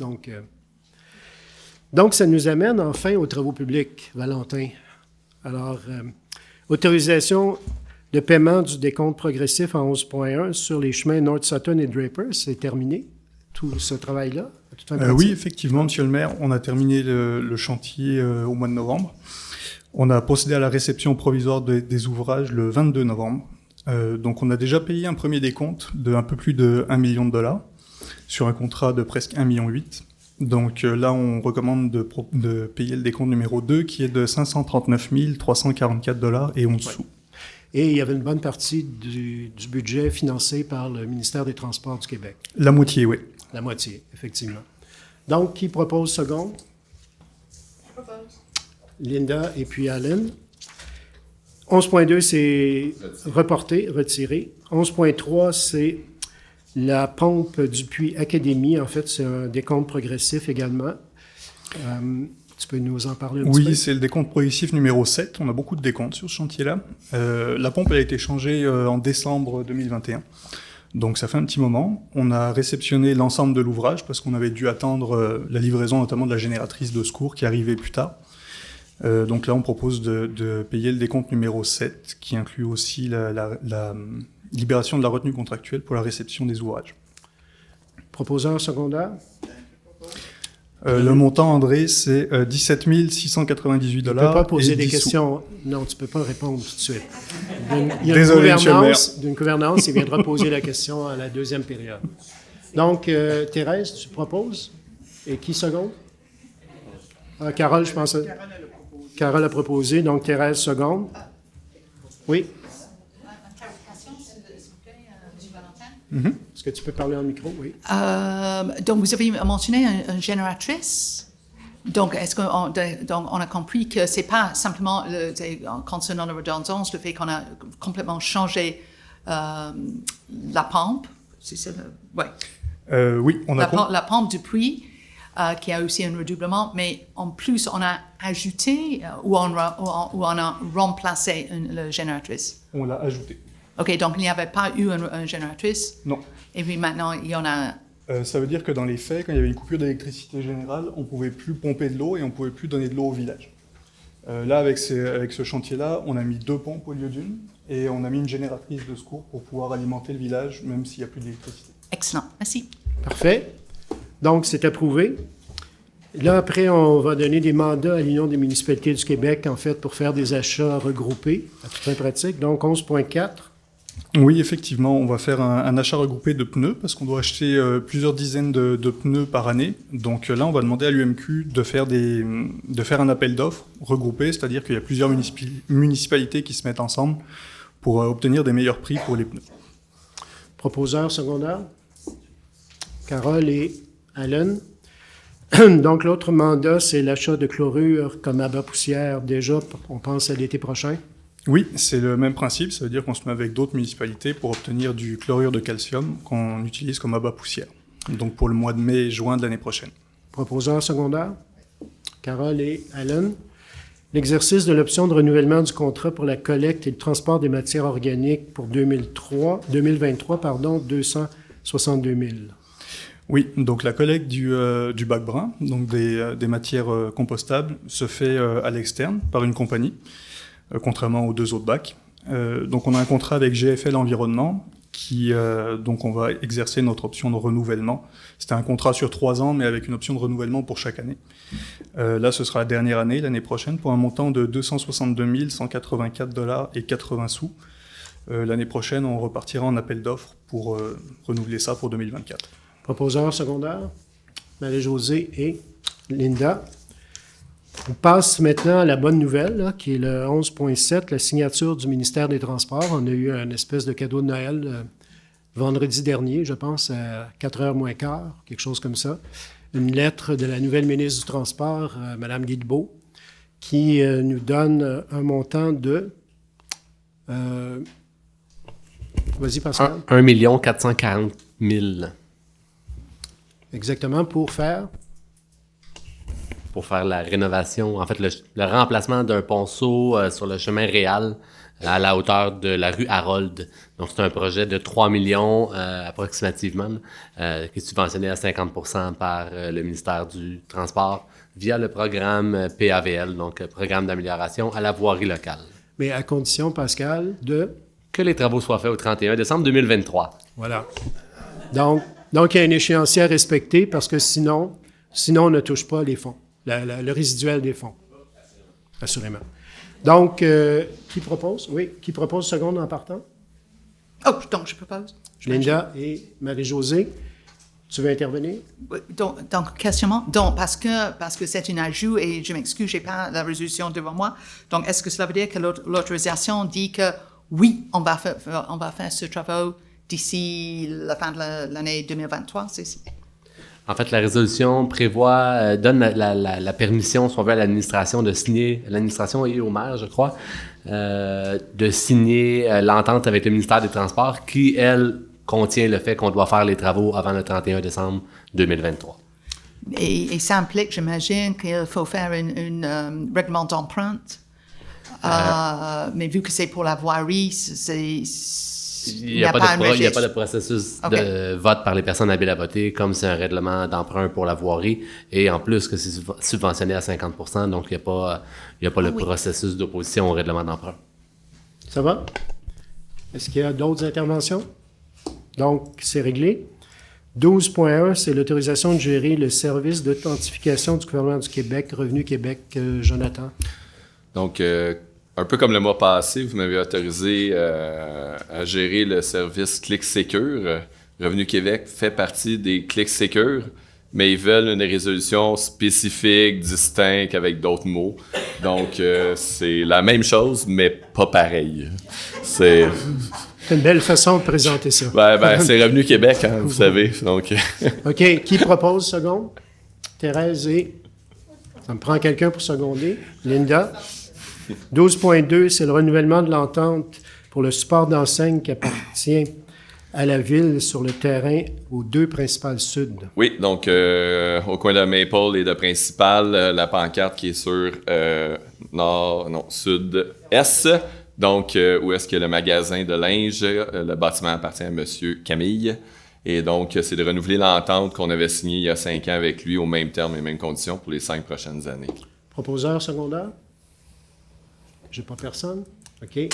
J'ai Marie-Josée et Thérèse. Est-ce qu'il y a quelqu'un qui veut intervenir sur ce dossier d'enseigne? Pas du tout. Maintenant, l'entente pour l'accessibilité publique de l'emprise du sentier Village-Montagne sur un lot sur le chemin Suite. Jonathan. Donc, c'est le sentier Village-Montagne situé entre Island et Poisson, donc entre l'école et Poisson. Et c'est, encore une fois, c'est une entente qui avait une durée de vie d'environ 5 ans. Et donc, c'est de renouveler l'entente telle qu'elle afin que la ville passe sur le terrain de... C'est une compagnie immeuble Jaco de mémoire, mais c'est M. Kivenko. Et par la famille, vous le remerciez pour ce droit de passage. À noter que ce n'est pas une servitude, c'est vraiment un droit de passage temporaire d'une durée de 5 ans. Effectivement, on devrait remercier M. Kivenko. Sentier Village Montagne. Oui. Parce que Village Montagne, c'est vraiment une des attractions, puis c'est ce qui est vraiment adoré par la population à Sutton. Alors, merci beaucoup. Donc, je prends un proposeur secondaire, Carole et Allen. Donc, je suppose qu'il n'y a pas d'intervention là-dessus. Renouvellement des assurances générales pour 189 661 $. Exactement. Vous avez le chiffre devant vous. Hein? Oui, 189 600 $. Donc, à chaque année, on renouvelle les assurances responsabilités qu'on a avec la mutuelle des municipalités du Québec, qui est l'assurance de pas mal toutes les villes au Québec. Et donc, c'est de renouveler l'assurance. Proposeur secondaire? Linda et Allen. On passe aux loisirs, vie communautaire et culture. C'est un dépôt, le procès-verbal du comité consultatif sur la qualité de vie. D'ailleurs, en passant, on va voir les critères lors d'une prochaine réunion qui vont être présentés justement au conseil. Donc, pour aujourd'hui, c'est un dépôt. Donc, on passe à 13.2. C'est une reconnaissance des organisations sans but lucratif qui œuvrent sur le territoire de la ville de Sutton. Il y en a une liste, je crois. Il y en a une liste, si vous me permettez de ne pas tous les nommer. Cependant, c'est une reconnaissance. On le fait surtout pour le programme d'assurance de l'UMQ avec BFL Canada. Donc, les OBNL, c'est le bout important, les OBNL ont accès à une assurance de dommages et une assurance responsabilité à moindre coût avec BFL Canada. Donc, toutes les OBNL que nous, on reconnaît sur notre territoire peuvent simplement communiquer avec nous, avec le service des loisirs ou de la culture, dépendamment duquel ils font partie, ou vie communautaire, évidemment. Et donc, ensuite, on met le tout en branle pour qu'ils puissent bénéficier de ce programme à rabais. Proposeur secondaire? Linda et... Ça me prend... Thérèse, merci. Je veux, si vous permettez, je veux juste rajouter que c'est à coût nul pour la ville. Là. Le travail de la ville, c'est d'accompagner et de reconnaître. Alors, est-ce qu'on va demander à Mme Lefebvre de se retirer à l'extérieur pour le prochain point? Considérant qu'elle n'est plus sur le conseil, c'est plus nécessaire. C'est le remboursement pour le PENS des frais des travaux sur le sentier Village-Montagne pour 15 000 $. Exactement. Donc, c'est des travaux qui ont été effectués à la demande de la ville. La ville en assume un pourcentage d'environ 50 % pour faire des chiffrons qui totalisent pour la ville 15 000 $. Donc, c'est de rembourser au PENS les frais des travaux effectués. D'ailleurs, il y a une partie de ces travaux-là qui sont sur le sentier de M. Kivenko. Proposeur secondaire, Carole et Marie-Josée. Autorisation pour la signature... Ah, excuse-moi. Juste une clarification, s'il vous plaît. Madame Nassan, le remboursement... Micro. Excuse-moi. Madame Nassan, le remboursement pour ces frais, est-ce que ça va être payé par la fonds FANPAC ou le surplus accumulé libre? Je me souviens plus dans la résolution de quel Laissez-moi 5 secondes. Les revenus supplémentaires 2022. Donc, ça va être payé, c'est vraiment du budget actuel. Oui, OK. Parfait. 13.4, c'est l'autorisation pour la signature d'un contrat pour la politique culturelle, 28 000 $ environ. Qui propose seconde? Je propose. Carole et... Je prends un secondaire. Aline. Est-ce que quelqu'un veut s'exprimer sur ce sujet? Si vous me permettez, M. le maire, oui. Pour ceux qui ont fait partie, entre autres, de la politique famille, aînés, du comité de pilotage et autres, on avait une compagnie, pas une compagnie, là, un organisme plutôt, qui nous accompagnait dans le cadre de la mise à jour de la politique famille aînée. Disons que ça revient à peu près au même. C'est un BNL qui va nous accompagner sur divers aspects, consultation, name it, pour ce qui est de la mise à jour de la politique culturelle. Ça va? Oui. Linda. Et puis, ça vaut la peine aussi de souligner le fait qu'on a grâce à une entente de développement culturel avec le ministre de la Culture et des Communications, on a une aide financière de 20 000. Donc c'est à peu près la moitié qui va être payée autre que les contribuables. Ça va? Donc, on passe à 13.5, qui est la nomination des représentants de la ville au pacte Brome-Missisquoi, le pôle Sutton. Mais en fait, le pôle Sutton, c'est pôle Sutton et Abercorn. Exactement. Donc, la MRC Brome-Missisquoi a un pacte qui vient, qui permet, qui subventionne certains projets selon certains critères pour faire ce cours. Et donc, c'est de nommer les représentants de la ville. Il y a vous, Monsieur le maire, Madame Graham et Monsieur Blin qui est absent ce soir. Et si l'un des trois est absent, Madame Lebel est à titre remplaçant. Et ça va avoir lieu dans pas très long de mémoire. C'est 12 décembre. 12 c'est décembre, lundi à 17h. ouais. À Je 17h. savais que c'était rapproché. Oui. L'an dernier, en passant, on a donné une grosse contribution à la ville de Abercorn, si vous vous en souvenez. Là. C'était, je pense, c'est 10 000 $ qu'on avait mis pour... je ne suis pas sûr que les travaux ont été réalisés. C'est une des questions que je posais. Oui, pour l'Église. Donc, c'est la nomination qui propose seconde. Alors, Thérèse et Marie-Josée. Est-ce qu'il y a des commentaires? Nomination d'une élue maintenant pour les questions familiales et aînées dans le cadre de la démarche MADA, justement, qui est la politique municipale famille et aînée. C'est sans surprise que Linda, tu as été nommée de façon unanime. Surprise. Alors, tu ne peux pas proposer, mais alors, qui propose seconde? Thérèse et Carole proposent les secondes. Donc, je suppose qu'il n'y a pas d'intervention là-dessus. Oui? Ah. Tu veux refuser? Je vais demander la vote, évidemment, mais... Tu veux refuser? Tu veux refuser la nomination? Non, c'est juste parce que on a commencé les démarches au mois de février, et puis on arrive au moment où, grosso modo, c'est fini. Dans le sens qu'on arrive au moment où le comité de pilotage va déposer le projet de politique et surtout le plan d'action au Conseil pour approbation. Et l'objectif, c'est de l'adopter aux rencontres de 18 janvier. Et donc, je suis très contente avec le travail du comité de pilotage qui a vraiment travaillé énormément. Je vous regarde, Madame Gerlach. Ça va? Oui, merci beaucoup à tous les participants d'ailleurs, hein, parce qu'il y en avait au moins une quinzaine, une dizaine, une quinzaine. Une dizaine, oui. Facilement. Parfait. On est à 13,7. C'est le budget de l'Office municipal, l'Office d'habitation de Brome-Missisquoi, devrais-je dire, l'OMH. Alors, qui propose seconde? Je propose, monsieur le maire. Oui. Carole, puis peut-être, Linda, tu peux parler aussi qu'il y a vraiment un aspect intéressant dans le budget. On s'en est parlé sur la MRC, sur un volet spécifique, justement, pour les logements abordables. Oui, donc je suis nommée à titre de représentatif pour la municipalité de siéger au conseil d'administration pour l'Office d'habitation Brome-Missisquoi. Et puis, donc, moi, comme membre comme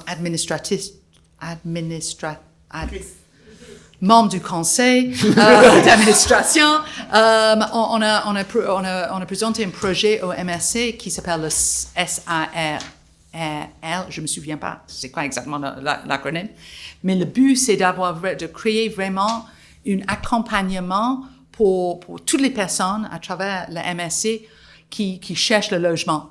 Pas que le logement fourni par l'Office d'habitation, mais n'importe quel genre de logement. Donc, d'avoir comme une ressource, de donner c'est quoi qui est disponible, d'aider les personnes que si, par exemple, vous avez besoin d'entreposage pour un mois en une période, etc. Et puis, il y a une forme de subvention de 90%, parce que c'est un projet de à peu près 130 000 $. Donc, il y a une subvention qui couvre le 90% du somme du projet. Et puis, on était très content que la MRC a trouvé la balance parce que c'était nécessaire d'avoir un appui financier soit de la MRC ou les municipalités. Donc, on est très content que vous avez trouvé la possibilité de boucler le budget avec justement le fonds du pacte Brome-Missisquoi. Et puis, donc, on a l'appui. Et puis, donc, on espère d'avoir ce projet vraiment en place d'ici le printemps pour être vraiment prêt pour la période cruciale comme juin, juillet. Parfait. Donc, 13,8, c'est la prolongation de l'entente intermunicipale avec la ville de Granby. Pascal, peut-être tu veux parler de ce sujet? Pourquoi pas? Donc, la Ville de Sutton a depuis plusieurs années une entente avec la Ville de Granby qui permet aux citoyens de Sutton d'aller participer aux activités de loisirs, donc loisirs, culture, vie communautaire offertes par la Ville de Granby. Donc, il y a un remboursement qui est opéré par la Ville de Sutton quand les citoyens vont participer à ces activités-là. Mais pour plus de détails, je passerai la parole à Jonathan, qui est beaucoup plus au courant du dossier que moi. Oui, en effet. Donc, à chaque fois qu'un citoyen veut s'inscrire à une activité et obtenir, dans le fond, la carte loisir de Granby, la Ville de Sutton doit payer un 150 $ à la Ville de Granby, mais en vertu du règlement sur les tarifs, et c'est ce qu'on fait depuis le début de ce projet-là, c'est le citoyen nous paye à la Ville 150 $. Maintenant, 150, c'était 138 avant. Maintenant, 150 $ et on paye ensuite la Ville de Granby. Donc, c'est à coût nul pour la Ville et pour le citoyen, ça demeure encore quand même moins cher que d'aller à Granby et de s'inscrire comme non-résident en dehors de toute entente intermunicipale.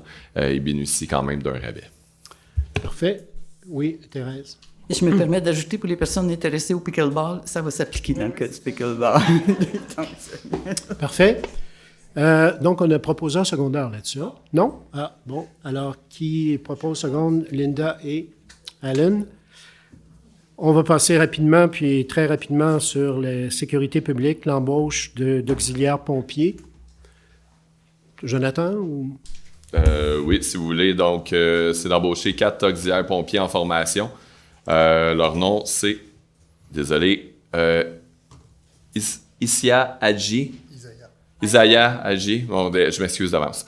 Mackenzie Breezy, Cody Johnson et Wyatt Santerre. Oui. Qui propose seconde? Carole et Marie-Josée.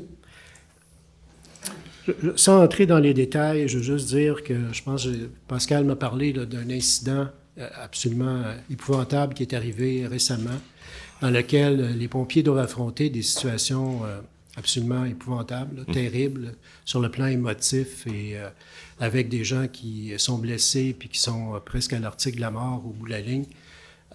Je pense qu'il faut quand même féliciter tous nos pompiers qui sont auxiliaires, qui sont bénévoles dans une majeure partie, qui sont disponibles continuellement et qui vivent. Cette année particulièrement, il y a eu au moins, Pascal, je pense, 2-3 incidents vraiment malheureux et puis je pense qu'il y a vraiment de l'aide psychologique qui est donnée aux gens qui vivent ces interventions-là.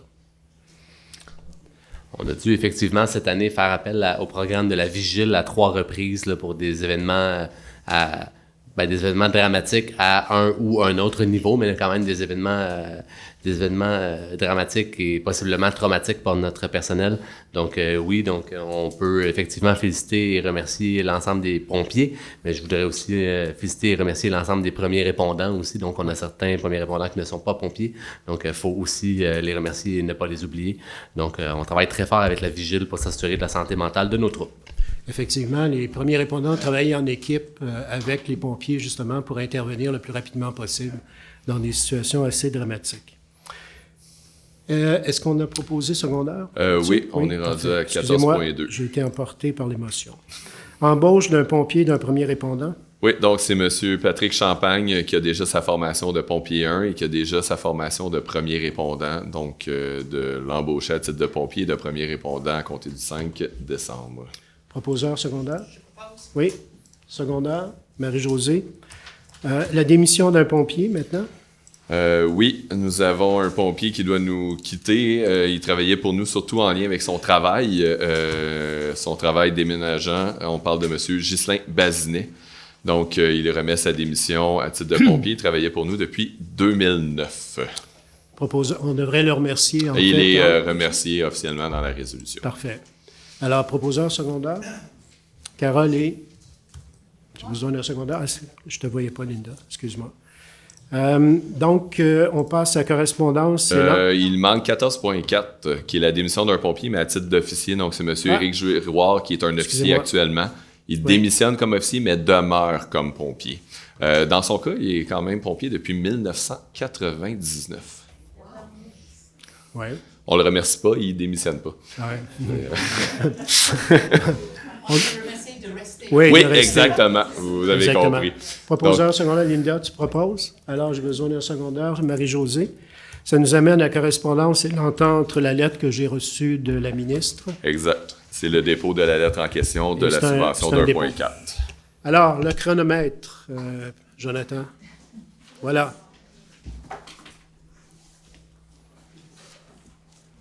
Est-ce qu'il faut que je tienne 30 minutes? Non. Non, vous n'êtes pas obligé, Diane sincèrement. Duchesne, ma question, c'est pourquoi le 15 000 de remboursement de frais au PENS, là, il n'est pas pris dans la réserve de parc? Le 10 à Suzanne, est-ce que tu veux répondre? C'est juste une question d'avoir choisi les revenus supplémentaires pour éviter des écritures comptables, Diane. Ah, au point à la ligne. Non, T'sais, je voyais... ça reste dans le fond d'opération. Mais c'est parce que l'autre, le surplus, n'importe quoi, là, tu peux le mettre à n'importe quoi. Puis, en tout cas, c'est pas grave, là. Merci. Monsieur le maire. Parce que on en a parlé tantôt, c'est un titre qu'on conserve, c'est comme aux États-Unis, le président, vous êtes président à vie. Alors, Michel Lafrance, et puis bonsoir à tous les membres de votre conseil, Monsieur le maire. Ma question va être simple.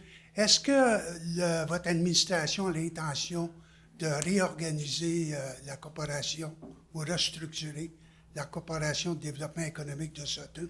Et si oui, est-ce que vous êtes capable de nous donner un aperçu? Sinon, peut-être ça va faire partie de votre budget, là. Oui. En fait, on peut vous dire que on travaille étroitement avec la Corporation de développement économique à l'heure actuelle depuis environ 7 à 8 mois. On participe au conseil, on fait beaucoup de travail avec la corporation. Moi, je pense que le développement économique, c'est une priorité pour la ville. Donc, oui, la proposition va venir. On en a parlé avec Pascal, puis dans le budget, ça va être discuté.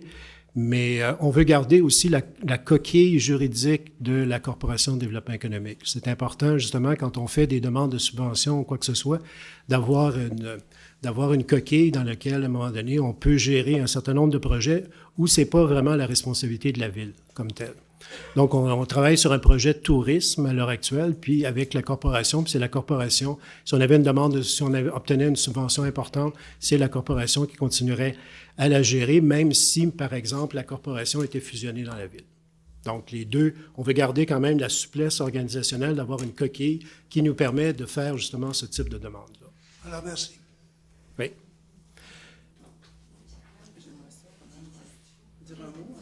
Est-ce que on va permettre à Mme Lebel de dire un mot? En fait, Michel, c'est quand même une discussion que les membres du conseil vont avoir. C'est pas une discussion qui est terminée et non pas une position non plus qui est prise par le conseil en ce moment, pour ma part. Parfait. Et donc, ça va être discuté, comme on l'a dit, en termes de gouvernance, là. Il va y avoir différentes options, puis ça va être présenté comme tel.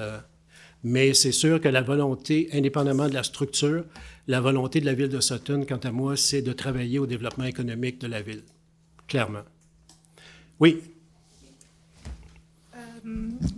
Ma question, c'est, vous avez certainement vu passer, durant ce mois-ci, là, il y avait une nouvelle par rapport à... Excuse-moi, est-ce que le chronomètre fonctionne? Je ne sais pas. Ouais, OK, je vais parler plus dedans.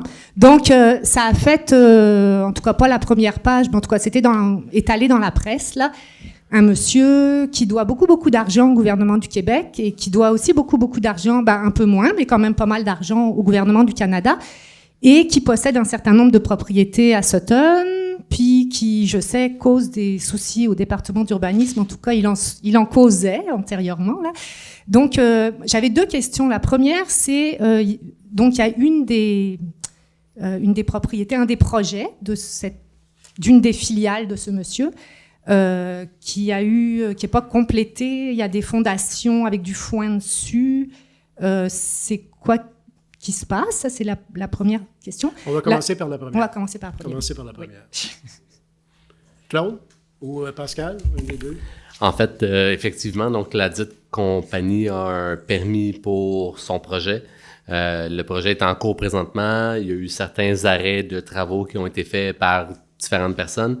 Mais quant à nous, les travaux sont autorisés et jusqu'à maintenant, on n'a pas de problème réel avec la construction. Donc, la 3e fondation va recevoir une 3e unité ou... Éventuellement, oui, le permis a été mis pour trois constructions. OK. Et ma deuxième question, c'est parce que c'est quand même très, très troublant, là, hein, quand on est dans une situation comme on vit à Sutton, puis d'apprendre ça. Et donc, il y a quelqu'un là, sur lequel, finalement, le gouvernement du Canada a réussi à mettre une hypothèque légale sur certains trucs, mais sur d'autres, il n'y en a pas. Quand la municipalité est au courant d'une telle situation, puis j'ai vu qu'il y a comme une nouvelle propriété maintenant au coin de la 139 puis la 104, c'est aussi une entreprise de monsieur, en tout cas c'est le même nom là. Est-ce que les municipalités peuvent faire quelque chose? Voilà ma question. C'est sûr que votre question est quand même relativement délicate et évidemment, je ne voudrais pas entrer dans le vif du sujet du dossier, mais en général, mis à part, je vous dirais, d'être très, très vigilant sur l'ensemble des projets et s'assurer qu'ils font les choses qu'ils devraient faire au temps où ils devraient le faire. Donc, c'est assurer une rigueur particulière. Il n'y a pas grand-chose d'autre qu'on peut faire. Mais ce que je peux dire en sens très, très général, et pas spécifiquement dans ce cas-là, la municipalité, en théorie, ne perd jamais. T'sais. Donc, nos créances sont rarement à risque. Les créances sont sur l'immeuble. S'il y a un problème, l'immeuble demeure, le propriétaire change et la dette reste avec l'immeuble. Donc, il n'y a pas d'inquiétude pour la ville ou pour les citoyens sur les sommes qui pourraient être dues. Mais ma question, il ne peut pas y avoir de collaboration, mettons, entre une municipalité, parce que la municipalité est une créature du gouvernement du Québec. Donc, en tant que créature du gouvernement du Québec, ne peut-elle pas collaborer avec Revenu Québec, par exemple? C'est quand il y a des choses comme ça aussi claires, est-ce que la municipalité peut aviser Revenu Québec ou je sais pas là. Ce à quoi je répondrais que la municipalité, son rôle premier, c'est d'aider les citoyens, quels que soient les citoyens. Donc, c'est sûr que la ville n'ira pas courir après les autres instances gouvernementales pour faire des déclarations contre un ou un autre citoyen. Donc, notre but est d'aider le citoyen, de collaborer. Si on se fait approcher par des organismes gouvernementaux, évidemment, on va collaborer. Comme tu l'as dit, on est des créatures gouvernementales. C'est sûr que c'est pas le core business d'une ville d'aller contre ses citoyens. OK. Ça va? Merci. Merci beaucoup. Lequel? Sur la question de Patricia. Lequel? Quel point? Ben, en fait, en lien exemple avec le est-ce que je peux ou pas? Ben oui. Merci. Pour avoir déjà vérifié dans un dossier, même au niveau du registre de l'ABS, on ne peut rien faire. Ce genre de propriétaire peut tout à fait demander à être enregistré au lobbyiste et poursuivre sa route. Par contre, il y a toujours Infocrime qui existe. Et ça, peut-être qu'on ne l'utilise pas souvent, mais si vous êtes au fait de crimes contre Revenu Québec, vous appelez à la ligne Infocrime et vous pouvez dénoncer des situations comme ça. Voilà. Ça va? Monsieur Richard? Je voulais savoir si vous avez eu des résultats sur les études là, concernant le problème d'eau potable dans la montagne, parce que vous aviez donné des mandats au début de l'année, et là, on n'a pas entendu parler depuis ce temps-là. On a eu divers résultats, effectivement. D'autres restent à venir, d'autres études restent à faire. Donc, les études de pompage à long terme qu'on parle depuis le début de l'année, on a eu plusieurs délais là, dus à des difficultés de trouver des fournisseurs pour nous fournir certaines pièces, fournir certains services. Mais les études de pompage devraient commencer à la 2e semaine de janvier jusqu'à la fin mars. Donc ça, c'est le gros des réponses qu'on va avoir se situe là. Sinon, on a eu effectivement quelques réponses, mais c'est pas... moi, je pourrais dire que c'est pas des réponses finales. On a une meilleure connaissance de la géomorphologie du site ou du territoire de la ville qui nous permet d'être plus éclairés. Mais je n'ai pas de réponses très concrètes. Les réponses plus concrètes vont venir suite aux études de pompage qui vont débuter 2e semaine de janvier. Mais votre étude de pompage, ça, c'est dans le village, c'est pas dans la montagne. Effectivement, c'est dans le village. Mais le travail qui est fait, c'est vraiment sur le village. Avec l'hypothèse de possiblement monter de l'eau. Mais ultimement, c'est des études sur le puits du village qui ont été commandées. qu'est-ce qui va arriver avec le problème de moratoire pour la montagne? Ben, tout dépendant le résultat de ces études-là, des solutions s'imposeront et on pourra éventuellement décider ce qui aura lieu avec le moratoire. Est-ce que c'est une pérennisation à long terme du moratoire ou on pourra lever le moratoire avec une solution X, mais je ne peux présumer de rien. Ça va? Vous ne deviez pas avoir ça pour la fin de l'année, non? Pour la MRC, vous n'obligez pas à fournir ça pour la Non. fin de l'année? Non, pas du tout. L'entente avec la MRC ne couvre que le règlement de contrôle intérimaire, non les résultats. Indépendamment des résultats, l'entente que la MRC va être, si vous voulez, responsable du règlement de contrôle intérimaire se termine le 31 décembre ou le 14 janvier, je ne sais pas la date exacte. Indépendamment des résultats, ça se termine de toute façon. Voilà. Ça va? Il reste 19 minutes 30. C'est une bonne, je pense que c'est une bonne indication finalement que la deuxième période de questions, finalement, on pourrait possiblement la réduire. Donc, c'est quelque chose qu'on va regarder au cours des prochaines réunions. Je voudrais vous remercier énormément pour vraiment pour aussi le fait que vous avez respecté les consignes et tout ça. Donc, merci beaucoup d'y avoir répondu. Puis on vous souhaite des joyeuses fêtes, mais il y a aussi le budget qui est mercredi prochain. Il faut voter la levée de l'Assemblée aussi, éventuellement. Oui, absolument. Donc, je propose de lever l'Assemblée. Qui propose seconde? Alan et puis Marie-Josée. Donc, l'Assemblée est levée. Merci beaucoup.